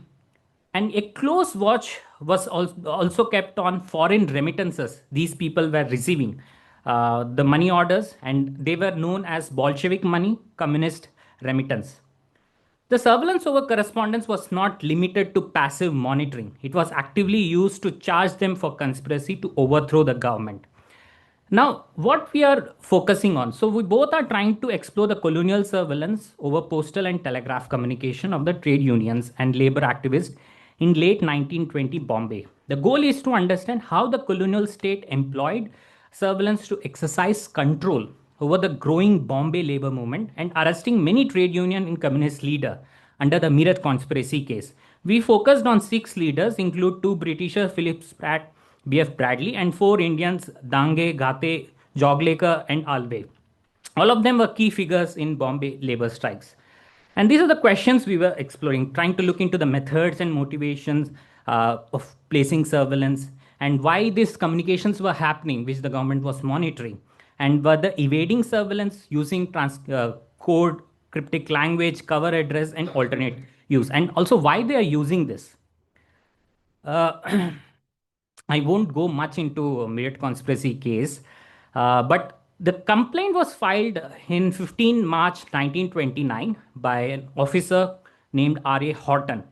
And it was said that it accuses several individuals for establishing branch of Communist International in India and organizing activities such as strikes, agitation, hartals, and armed uprising to undermine the King Empire's sovereignty. So here is the portrait of prisoners in Myriad conspiracy case.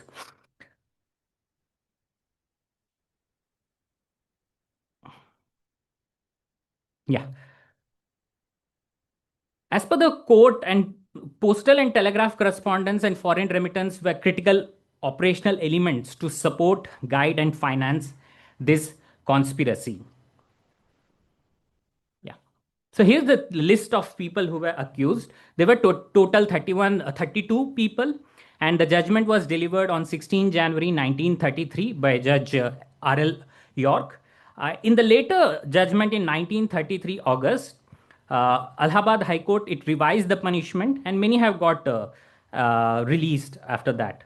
So many scholars have looked into Meerut case as they contextualized in specific geographies, political landscape, or reading it differently. But we are trying to revisit the case to understand colonial surveillance, its motivation, its functioning, apparatus, and specifically looking at Bombay. Now I will hand it over to Robert to complete this. How much time do I have? 7 minutes. Thank you, Arun. So, what I'll do, I'll not discuss much of Meerut conspiracy, but so let's start with what is Girangaon. Girangaon also means a village of textile mills. So, coming back to village, almost 90% of the mill workers lived in Girangaon. And which, if I give you a number, around 1,50,000 people. This and people of different caste, religion used to live here. And Bombay's mill district developed its own unique history and heterogeneous political culture. And with the strike of 1928, which is a celebrated strike within the history of left, this particular area, Girangaon, and the mill district itself acquired a synonym with radical labor politics and also some sort of revolutionary potentialities. Quickly, if you look at historiography, Chandavarkar has worked on colonial protests, policing of labor protests. Recently, Meerut conspiracy case have been worked, Ali Raza has worked extensively, and we are somewhere looking closer to what Ali Raza argues, but also looking at mill district, city, and nation. I'll come when I'm closing it, because we are not just looking at Meerut conspiracy. Along with Meerut conspiracy, two other commissions were set up, almost more or less at similar point of time. One is Bombay Riot Inquiry Committee, and the other is Bombay Strike Inquiry Committee. And it is very important when we are looking at Bombay to look at these three committees and these two committees and conspiracy case together. The question of industrial violence. You can change, yes. Question of industrial dispute, violence, and surveillance. Historically, again, Indian workers were seen as uneducated, devoid of factory experience, prone to spontaneity and violence during protest, rough and volatile again. But if you look at, and this mentality governs when colonial mind looks at urban protest, and especially labor protest. In 1920, suddenly there's massive protest in all over Bombay, and they're looking for who is the organizer. How can workers sustain a protest for 4-5 days? So two things they are looking for: organization and who is the organizer, Leader. leader. Actually, there are none, but crowd is still very, it's not goes violent. If you look at 1919, 1920 protests, they are the first who are organizing mass level protests in city, and which are largely peaceful protests. Now, with Russian Revolution, the Bolshevik paranoia also gets attached to it in a big way. And this inability to identify the protagonist within the working class politics defined the nature of paranoia in an official mind, which perceived a seamless web of connections linking industrial unrest and nationalist agitations and subsequently communism. Now, quickly, the general strike of 1928, this paranoia goes into a panic with the strike of 1928. Massive strike, 6-month-long strike. And it's during this strike that the left or the Girni Kamgar Union actually becomes a major guiding force or political force in the Mill District. Now, to give you an example, in March or April 1928, their membership is 174. By December 1928, their membership is over 60,000. And this itself creates, because you see, the panic is where is the leader, where is the following, and both expand quite quickly and in a big way.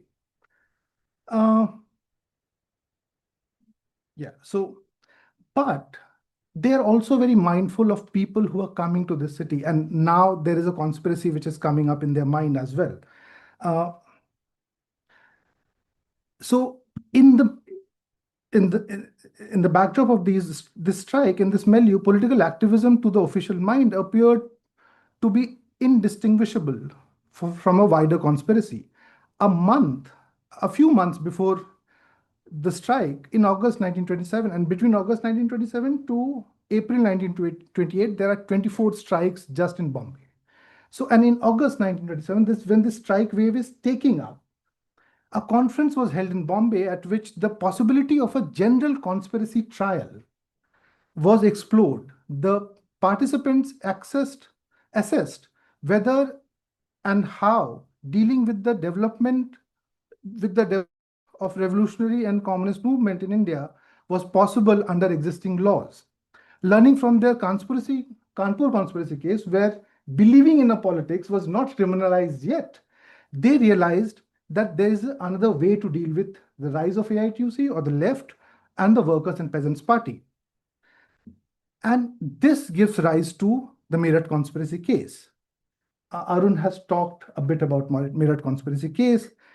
It's a massive case. I think it's one of the costliest case in British imperial history, where 320 witnesses were deposed, 35,000 exhibits, 3,500 exhibits were displayed, and this goes on for good 2-3 years. Now, surveillance started from very early, and the idea of Meerut was that it is an international conspiracy, and that's why if you look at from the day Phillips Pratt or Hutchinson comes to India, they are being followed. And how their letters are intercepted is also because they are being manned somehow. When they are moving, somebody is moving with them. When they are going and dropping a letter, they are being identified like that. And there's especially these Britishers who can be identified, who can be marked in the city. So there are these letters, and I don't have that much of time, but they were also using cryptic language, like YMCA was used for Communist Party. And by deciphering these things, a larger idea of a conspiracy was also coming to British mind. Similarly, letters of Bradley, Hutchinson, and other activists were these with fake addresses and all were intercepted. Now, just 2 minutes or 3 minutes in a way, let's look at the conspiracy and the chronology of this conspiracy. So Langford, who is the chief prosecutor, sees these conspiracy as a larger design to overthrow the British Empire, and these intercepted correspondence, which prosecution referred to during the trial, was not to be augmented by searches and residential and working premises accused. Now, there's a very interesting chronology, and we all are now into debating chronologies. On 13th March, Langford James opined that the passages in the letters which they have confiscated should prove satisfactory for a conspiracy. On 14th March, next day, Viceroy sanctioned the arrest, and on 20th March, arrests were made all over India. In 1929, within 6 days, managing an arrest which reaches from Delhi, Calcutta, United Provinces, Punjab, Bombay, Madras. So imagine, within 13th March to 20th March, they decided that this calls for a conspiracy case. Within a day, Viceroy gives a permission. By 20th, within 6 days, the arrests are happening. It's interesting chronology, and I'm not going to discuss much about this chronology. But it's not just the police who is manning these neighborhoods. Look at Milton Cube, an interesting, Chandavarkar also talks about him. Milton Cube is a boxer who is manning his own ring for, and ring is a spy ring, not the boxing ring for Sassoons. He looks at every case, takes minutes, minute minutes of every meeting. Members of Gidney Kamgar Union and others are addressing.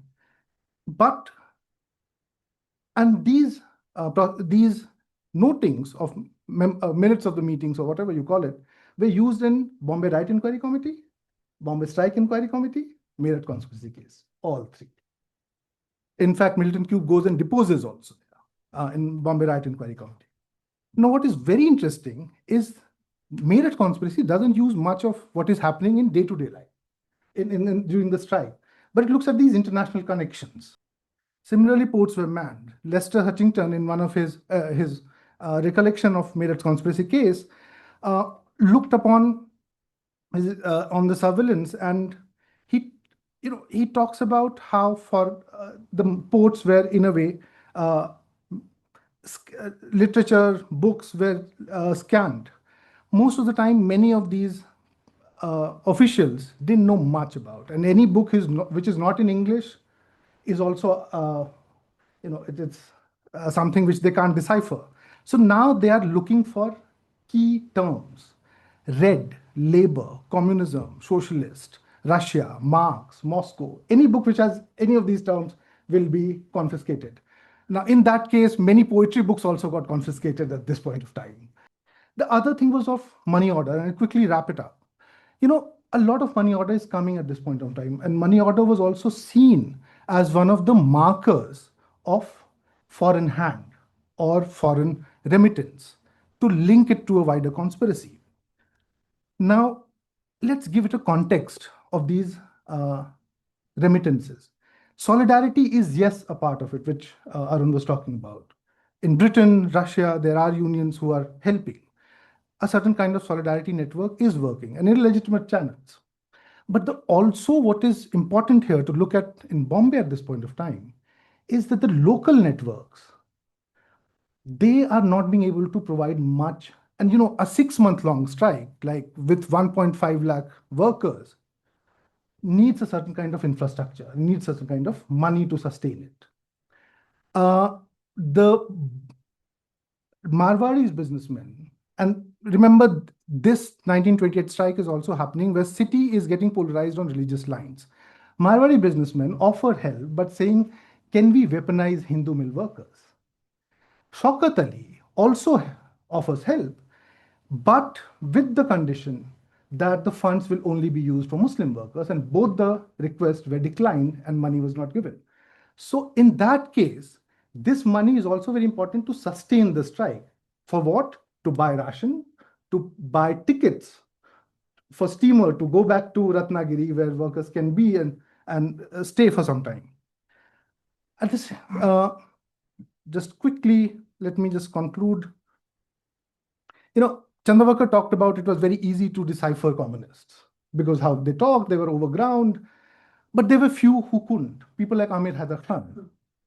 He was the 33rd member or 32nd member of the Meerut conspiracy case who was not arrested. He worked from Hamburg to America in 1928. He was working in Madanpura, organizing Muslim mill workers. He had his own connections. His books through port, because he was also a Jahaji or a seaman. He had his own contacts to get radical literature and all, and he very successfully somehow managed. Most of his shipments used to come. Now, just give me 1 minute. And let me just start, and I'm concluding it. Giving the opening argument for the proceedings, Mr. J. Langford James, lead prosecutor, opened the case by characterizing the Meerut accused as anti-nationals. He called them anti-national men. He added that the accused would identify themselves as internationalists, but both terms were really the same thing. So internationalism and anti-nationalism is almost the same thing. By equating internationalism or international solidarity within the colonial setup with anti-nationalism, Langford James not just accused the radicals of conspiring with the Comintern and overthrowing the sovereign of the king over India, but juxtaposed internationalism with nationalism, and Ali Raza also talks about it. Now, to understand where it is coming from, I will use one letter, which was written in April 1929 by no other than the Home Secretary H.G. Haig to Langford James. He says that the objective of the case should be to convince in general as early as possible that communism is not that kind of movement that should receive sympathy of nationalists. H.G. Haig's suggestion indicates that the colonial state's motivation towards pursuing surveillance of strike and labor activists by the late 1920s was fighting with a pervasive ideology. Adversary was clubbed with the already paranoia and exercise control. And in this case, in the wake of the rise of the left in Mill District, and what also happens, this is a moment where left and Congress is coming together with Simon Commission to oppose Simon. This is a brief, because 1928, the line changes and they part ways. But 27, they are also coming together for Simon Commission. During the labor strike, there is some kind of solidarity. 3 objectives were charted out by the British colonial regime, and it seems like. And at 3 different scales. If you look at Bombay Strike Inquiry Committee, which basically 1929, and the report submitted on March 23rd, 1929, questioned the economic rationale of the 1928 general strike. It concluded that the mill owners' proposed wage reduction was justified by the economic condition of the industry in principle, but imprudent to implement at times, and largely approved the mill owners' rationalization scheme. So what Bombay Strike Inquiry Committee does is to somewhere question the rationale of strike at the level of mill district, where this politics is taking shape. Bombay Riot Inquiry Committee, BRIC, BRIC, 1929, set up to investigate the causes which led to the riot of February and May 1929, because 1928 strike is immediately followed by 1929 riots in Bombay. Concluded that the speeches of the extremist labor agitators from May 1928 were underlying cause of these riots. So somewhere delegitimizing the rise of left at the city level or at the level of Bombay. And according to the committee, the strike had enticed the workers to violence and create an atmosphere of anarchy. And then the third act is the Meerut conspiracy case, where finally through these intercepted correspondences, foreign remittance, along with transcriptions of speeches, the colonial state sought to delegitimize communism as a political belief by articulating it alien or foreign to India and its socio-cultural sensibilities, and criminalize it on the ground that the revolutionaries' fidelity lied more towards internationalism than nationalism. Thank you.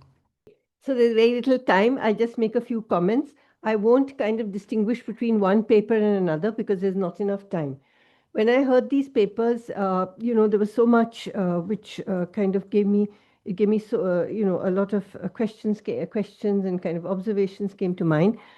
One thing I'd like to I think one thing which allows me to speak of all the papers together is firstly, what had to be done to make people the object of surveillance. In the case of China, sometimes they had to be settled down. They had to be put in concentration villages. So on the one hand, what had to be done to make people the subjects of surveillance and censorship, and what had to be done in order to make the state capable of doing so. And we can see this dynamic in all the papers which have been presented today. For example, in Professor, sorry, where did I write this down?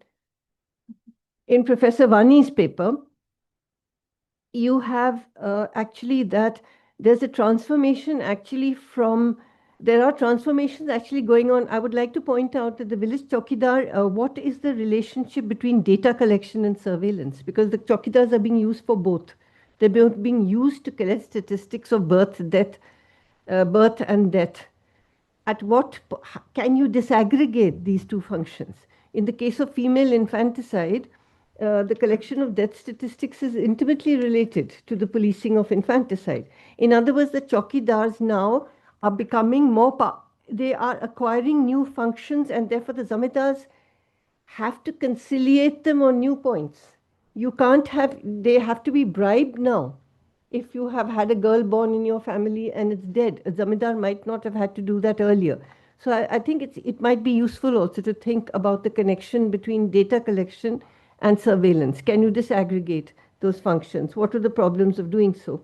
Now, one reason perhaps to move away from the chowkidar perhaps is that with developmentalism, perhaps you needed more sophisticated, literate people to do the data collection. Did that, for example, have anything to do with shifting from, and we have to look at the social changes which are also coming about as the shift from one kind of surveillance to another, that is from the village chowkidar to the village constable. What does that mean in terms of the caste profile? What does it mean in terms of the caste profile? We're talking about a shift in salary from 3 rupees to 15 rupees, which is a major shift, which makes it a job which high caste people who want to still stay in the village would still want to do. So there's been a social change which has also happened as a result of changes in the system of surveillance. I also want to talk about, for example, there's one very interesting thing also, which is for the bureaucrats. Shifting power to the panchayat was also a problem because it was a separation then of executive and judicial functions, which is the panchayats would come under the judge, the village constables would come under the executive. So shifting power of certain functions of chowkidari functions to the panchayat would mean a dilution of the power of the executive. What I liked also was, which Vani was able to only fleetingly refer to, is on the one hand, in his paper, you have a presentation of, a continuity. But he ends with a kind of interesting, and we would like to hear more about the issue about what it all meant in terms of the nature of debates which attended these shifts. So, how were these debates worked out in the public sphere? Then we come to the paper on labor. And here again, you can see there's a difference between surveying the jihazis who are mobile and more difficult to surveil, and surveilling people who are there and the whole program of policing in urban settlement was such to actually try and settle down workers who particularly crucial service sector workers like sweepers, etc., to make them settle down on the city so that they could be surveilled. They were part of the police. There was always an extension between the police constituency, prostitutes, municipal workers. And I would also like some attention really to the people who are actually part of the whole infrastructure which the colonial state wants to surveil. That is the postal workers. You had one of the most major postal strikes in Bombay in 1919 to 20, which I don't think anybody has done very extensively. And that was a postal strike which spread beyond the borders of India because Indian postal workers were being taken to work in Aden, Persia, and Mesopotamia. And they were joining in the strike, you see. I think from these papers, I'm getting a very interesting dynamic between the objects of surveillance and the state which is surveilling, and how the objects of surveillance are changing with changes in infrastructure, and how the state then has to change in order to surveil more effectively. But involved in it also, and that came across in the papers, are an effort even on the part of the colonial state to create legitimacy for its actions. So, for example, you create legitimacy for crushing the strike of the post office or the railways by saying these are everyday necessities of people. People are consumers of these services and they're getting affected by the withdrawal of these services. Or, for example, I think Rahman has shown very, very nicely the way in which you are building legitimacy to make labor leaders and visiting communist functionaries, you're trying to make them appropriate objects for surveillance, not simply by the colonial state, but, for example, by the Congress ministries or the ministries which are coming up, which are going to come up in the 1930s. I had a few points for where I've left them. Yeah, here. I just wanted to say one or two points about the first papers. Which I had written here, sorry. Yes, there were some interesting questions which came up in responses, both in Arun's talk and in responses to the talk. I must say, I love this word perlustrating. I had to look it up to really understand it.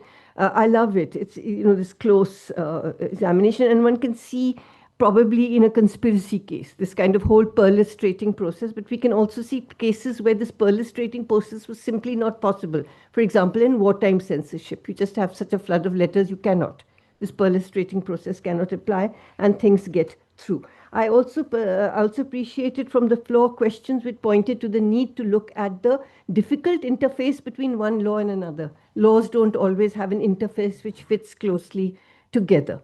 For example, in the Telegraph Act, once you have laws laws cannot be only national. Laws which have to do with communication cannot be only national. They are international, which raises problems, as India found with the French settlements and all that. When they wanted to apply, censorship and surveillance over telegraphs, they affected the sovereignty of the French and the, settlements, and they weren't cooperating.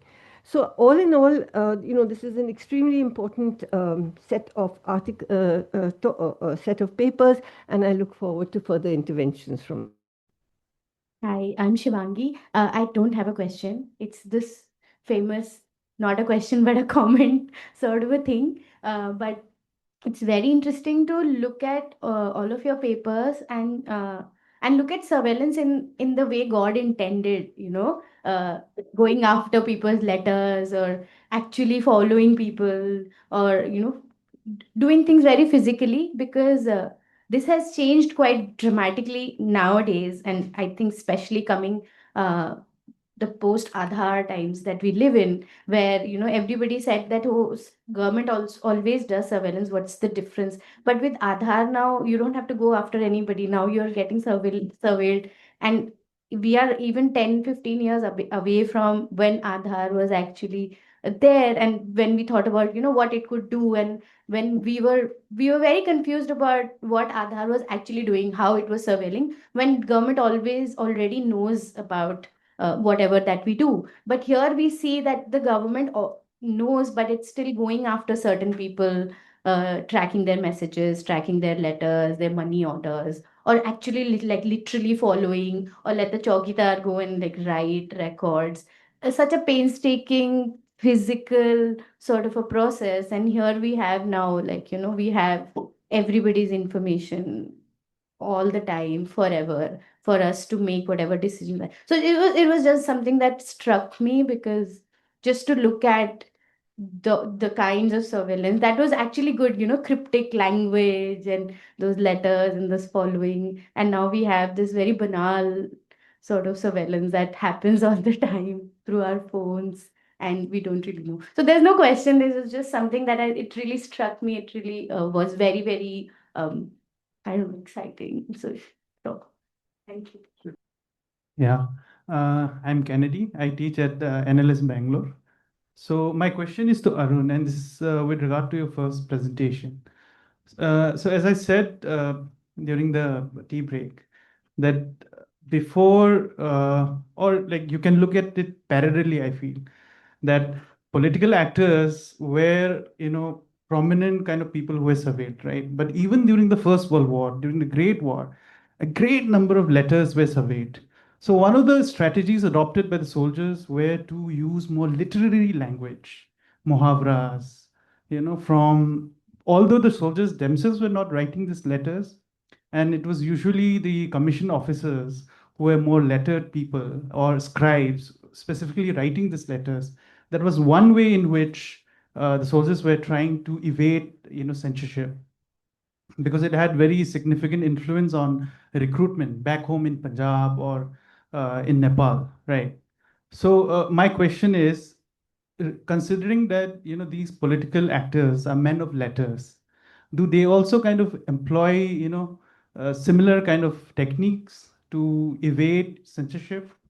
So in some of the letters that you looked, that's the question.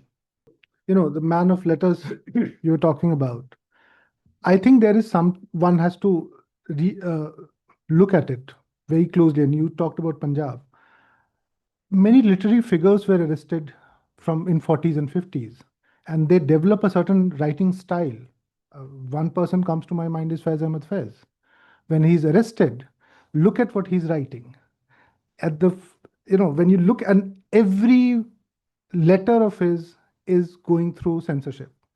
There is somebody in Peshawar, I think Peshawar jail, Peshawar, where is reading what he's writing, and especially the couplets also. Now, a couplet like वो बात जिसका फसाने में कहीं जिक्र न था, वो बात उनको बहुत नागवार गुजरी है. It can be very well passed like, okay, Faiz is talking something about the beloved, but he was actually talking about Peshawar conspiracy case where he has not done anything, and this is what has gone, is what the state doesn't like at all. And when these couplets are published, people also get the meaning why Faiz is writing this.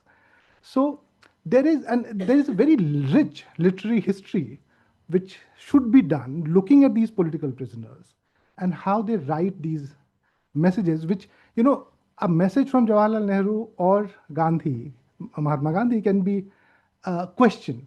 But this couplet actually can't, because you can always have a denial there.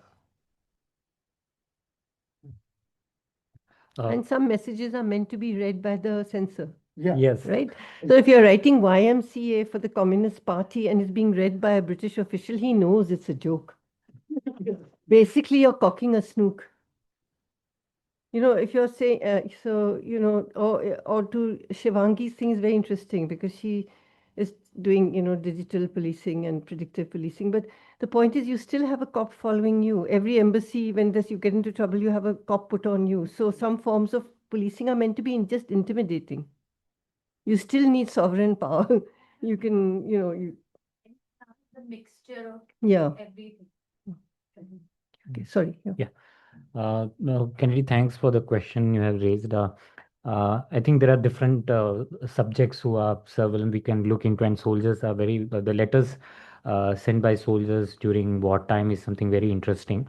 But I think we should be very careful. Sometimes I don't think they were trying to evade surveillance. They may be writing it literally. So no need to overburden that every time they are evading surveillance. If I take the example of, no need to compare what in freedom movement was happening. But Gandhi and Nehru telegrams, maybe sometimes they are writing literally, let the censor read these messages. We want to have this to be read by them, consciously written by them. But also they were concerned if the message is not reaching on time. So those things are also very important. So whether they are conscious about the time in order to evade surveillance or consciously writing, let them read, it's fine if it doesn't reach, because we just wanted to express. Whether it is read by censor or the recipient, I don't know. So something we should shift and look at more differently than this, because it is something obvious that we say, okay, they are trying to evade surveillance. So that is something. And yes, anything else? Yeah. So we can take any question we have. Can I just? Yes. So Arun and Robert, I have a suggestion. Yes. Given the significance of the material you're engaging with in terms of merit conspiracy case, I would say why not also connect it to the Lahore conspiracy, because it's a massive archive the material, the witness, and the concoction of evidence, all is present there. And since Lahore conspiracy, case emerges out of the context of Ghadar, that would kind of place your whatever you're presenting today in a comparative perspective and maybe make it even more relevant for giving us a broader understanding of how all of these things fall in place. Yeah. Yeah, thank you so much, Javed. I was pushing it to look into the entire, to go through the entire case and link with many parts, but Robert said, Arun, we can't do this thing in a presentation. See, we were able to present two slides on one postal letter and a money order in our presentation. But something I'm really interested in, and we look forward to compare these cases also. Yeah. No, so you're right. From early 20s, this is a series of conspiracy cases. And Meerut is the culmination of it. You can't understand Meerut without looking at Peshawar or Lahore. And I am mindful of that, but That's yeah. fine. And one correction from my side. It was Rawalpindi conspiracy case, not Peshawar, where Faiz is arrested, 1951. Let's take a quick question from this one question. Can you just be quick? Yeah, thank you. Thank you very much for all your papers. Arun, I have a question from your first paper. First, I'll talk about that and then we'll connect to the next panel. So, in your first presentation, we were just, maybe looking at the method of surveillance, which has changed over time from medieval times, maybe to the colonial structure. The practice remains, but the method changes of interception and to the post-colonial times. So there are practices of interception, but the method changes. So what are the methods when you are talking about, say, when you are talking about intercepting Morse codes or telegram? So in the end, then those messages don't reach the recipients. Is that the case? That's a very technical question. So what is the infrastructure which is used to intercept codes like that? This is the first question. And then maybe, connecting to what Professor Singha just said, that, when these, now we have a bureaucratic infrastructure to conduct the espionage or the surveillance mechanism, and then there's a kind of climate of power which resides in that infrastructure, starting from the Chowkidar onwards. So Chowkidar also gets a prestigious post, and he is, entrusted with a kind of power position. So there's that element of trust, which goes to the person who is, doing these kind of jobs for another power structure. It can be a power structure which is native, or it may be foreign. So I was thinking, we come to this present moment, this surveillance mechanism has become mechanized too. And this element of trust, which could very well be, which was basically, which may become untrustworthy at any point of time. So the machine has taken over in its place, and then there are identification based on algorithms, etc., and word search and things like that, which has become so mechanized that that element of trust and distrust can now be neglected very safely. So if you want to comment on that. I will be really brief since we are out of time. With regard to this question on how the surveillance power works, so once there's a passive monitoring, there's an active surveillance which is there. So once messages are always being monitored, because Telegram, you are giving your message and it is to be transmitted. The be transmitted physically by authorities via wires. So once in between, it can be by other telegraph authorities, but it can be withheld within the place from where it is being sent, also maybe in the destination, and it can be detained to the government authorities, uh, to any departments which is related to maybe IB or other uh, related to that work.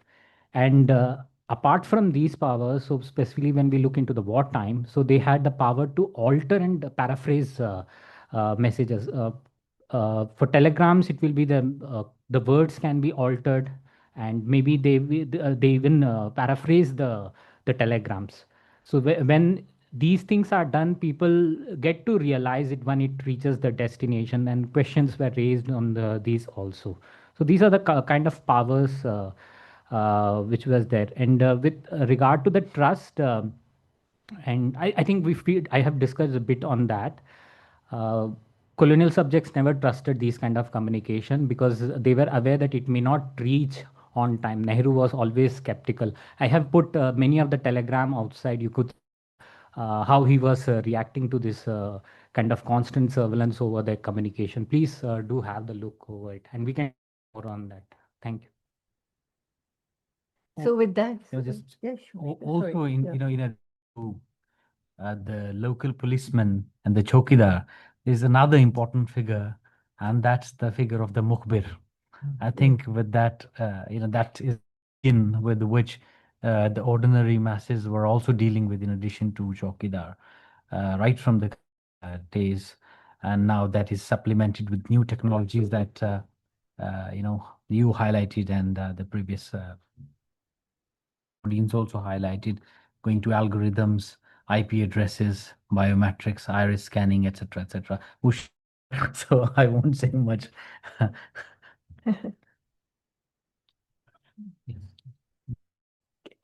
So with that, we wind up this very thought-provoking seminar, which has kind of sort of moved very nicely between colonial and post-colonial and contemporary times, because this is something which kind of, it hangs like a kind of, we feel sometimes we're living in a kind of miasma of surveillance and censorship, and we don't know what the way out of it is. And I would say that, the techniques are always, as one person from the audience noted, there's never going to be just this technocratic solution where, in an imperceptible kind of way, surveillance is going to inflect our lives, because it's always meant to be felt also. It's not just meant to be invisible. It is meant to be felt. That is part of part of its power, which we are meant to feel in everyday ways. Okay, so looking forward to more published work from all these wonderful young scholars. And thank you very much for organizing.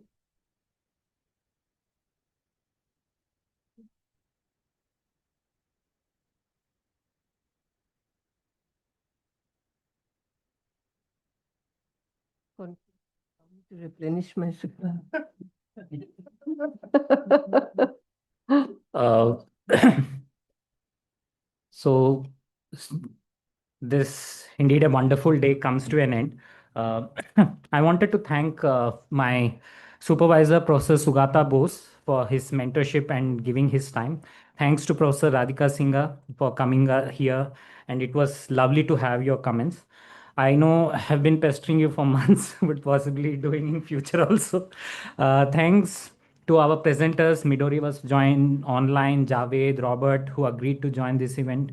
It was really wonderful to hear you and learn from you.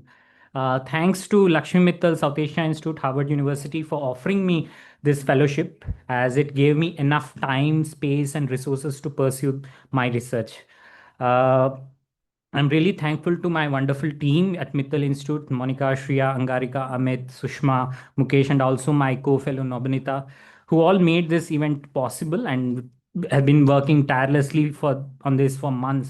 I'm really happy to see this coming from the initial idea pitched to this final event and we bringing everyone together. My family members were here, and my better half, Anushri. Thanks for your support and also bearing with my stories on postal letters and telegram. I know she might have got list of things I said wrong, so I have a busy evening after this seminar. Thanks to wonderful audience who had come to attend this event. Thank you so much. Yeah, and also please go have a look at the letters and telegrams I had put outside the board. Thank you. We're doing so right now. I'm going to go right now. Thank you so much, everyone who joined us for this wonderful seminar. Sorry, my throat's really out of sorts, so this is what I sound like.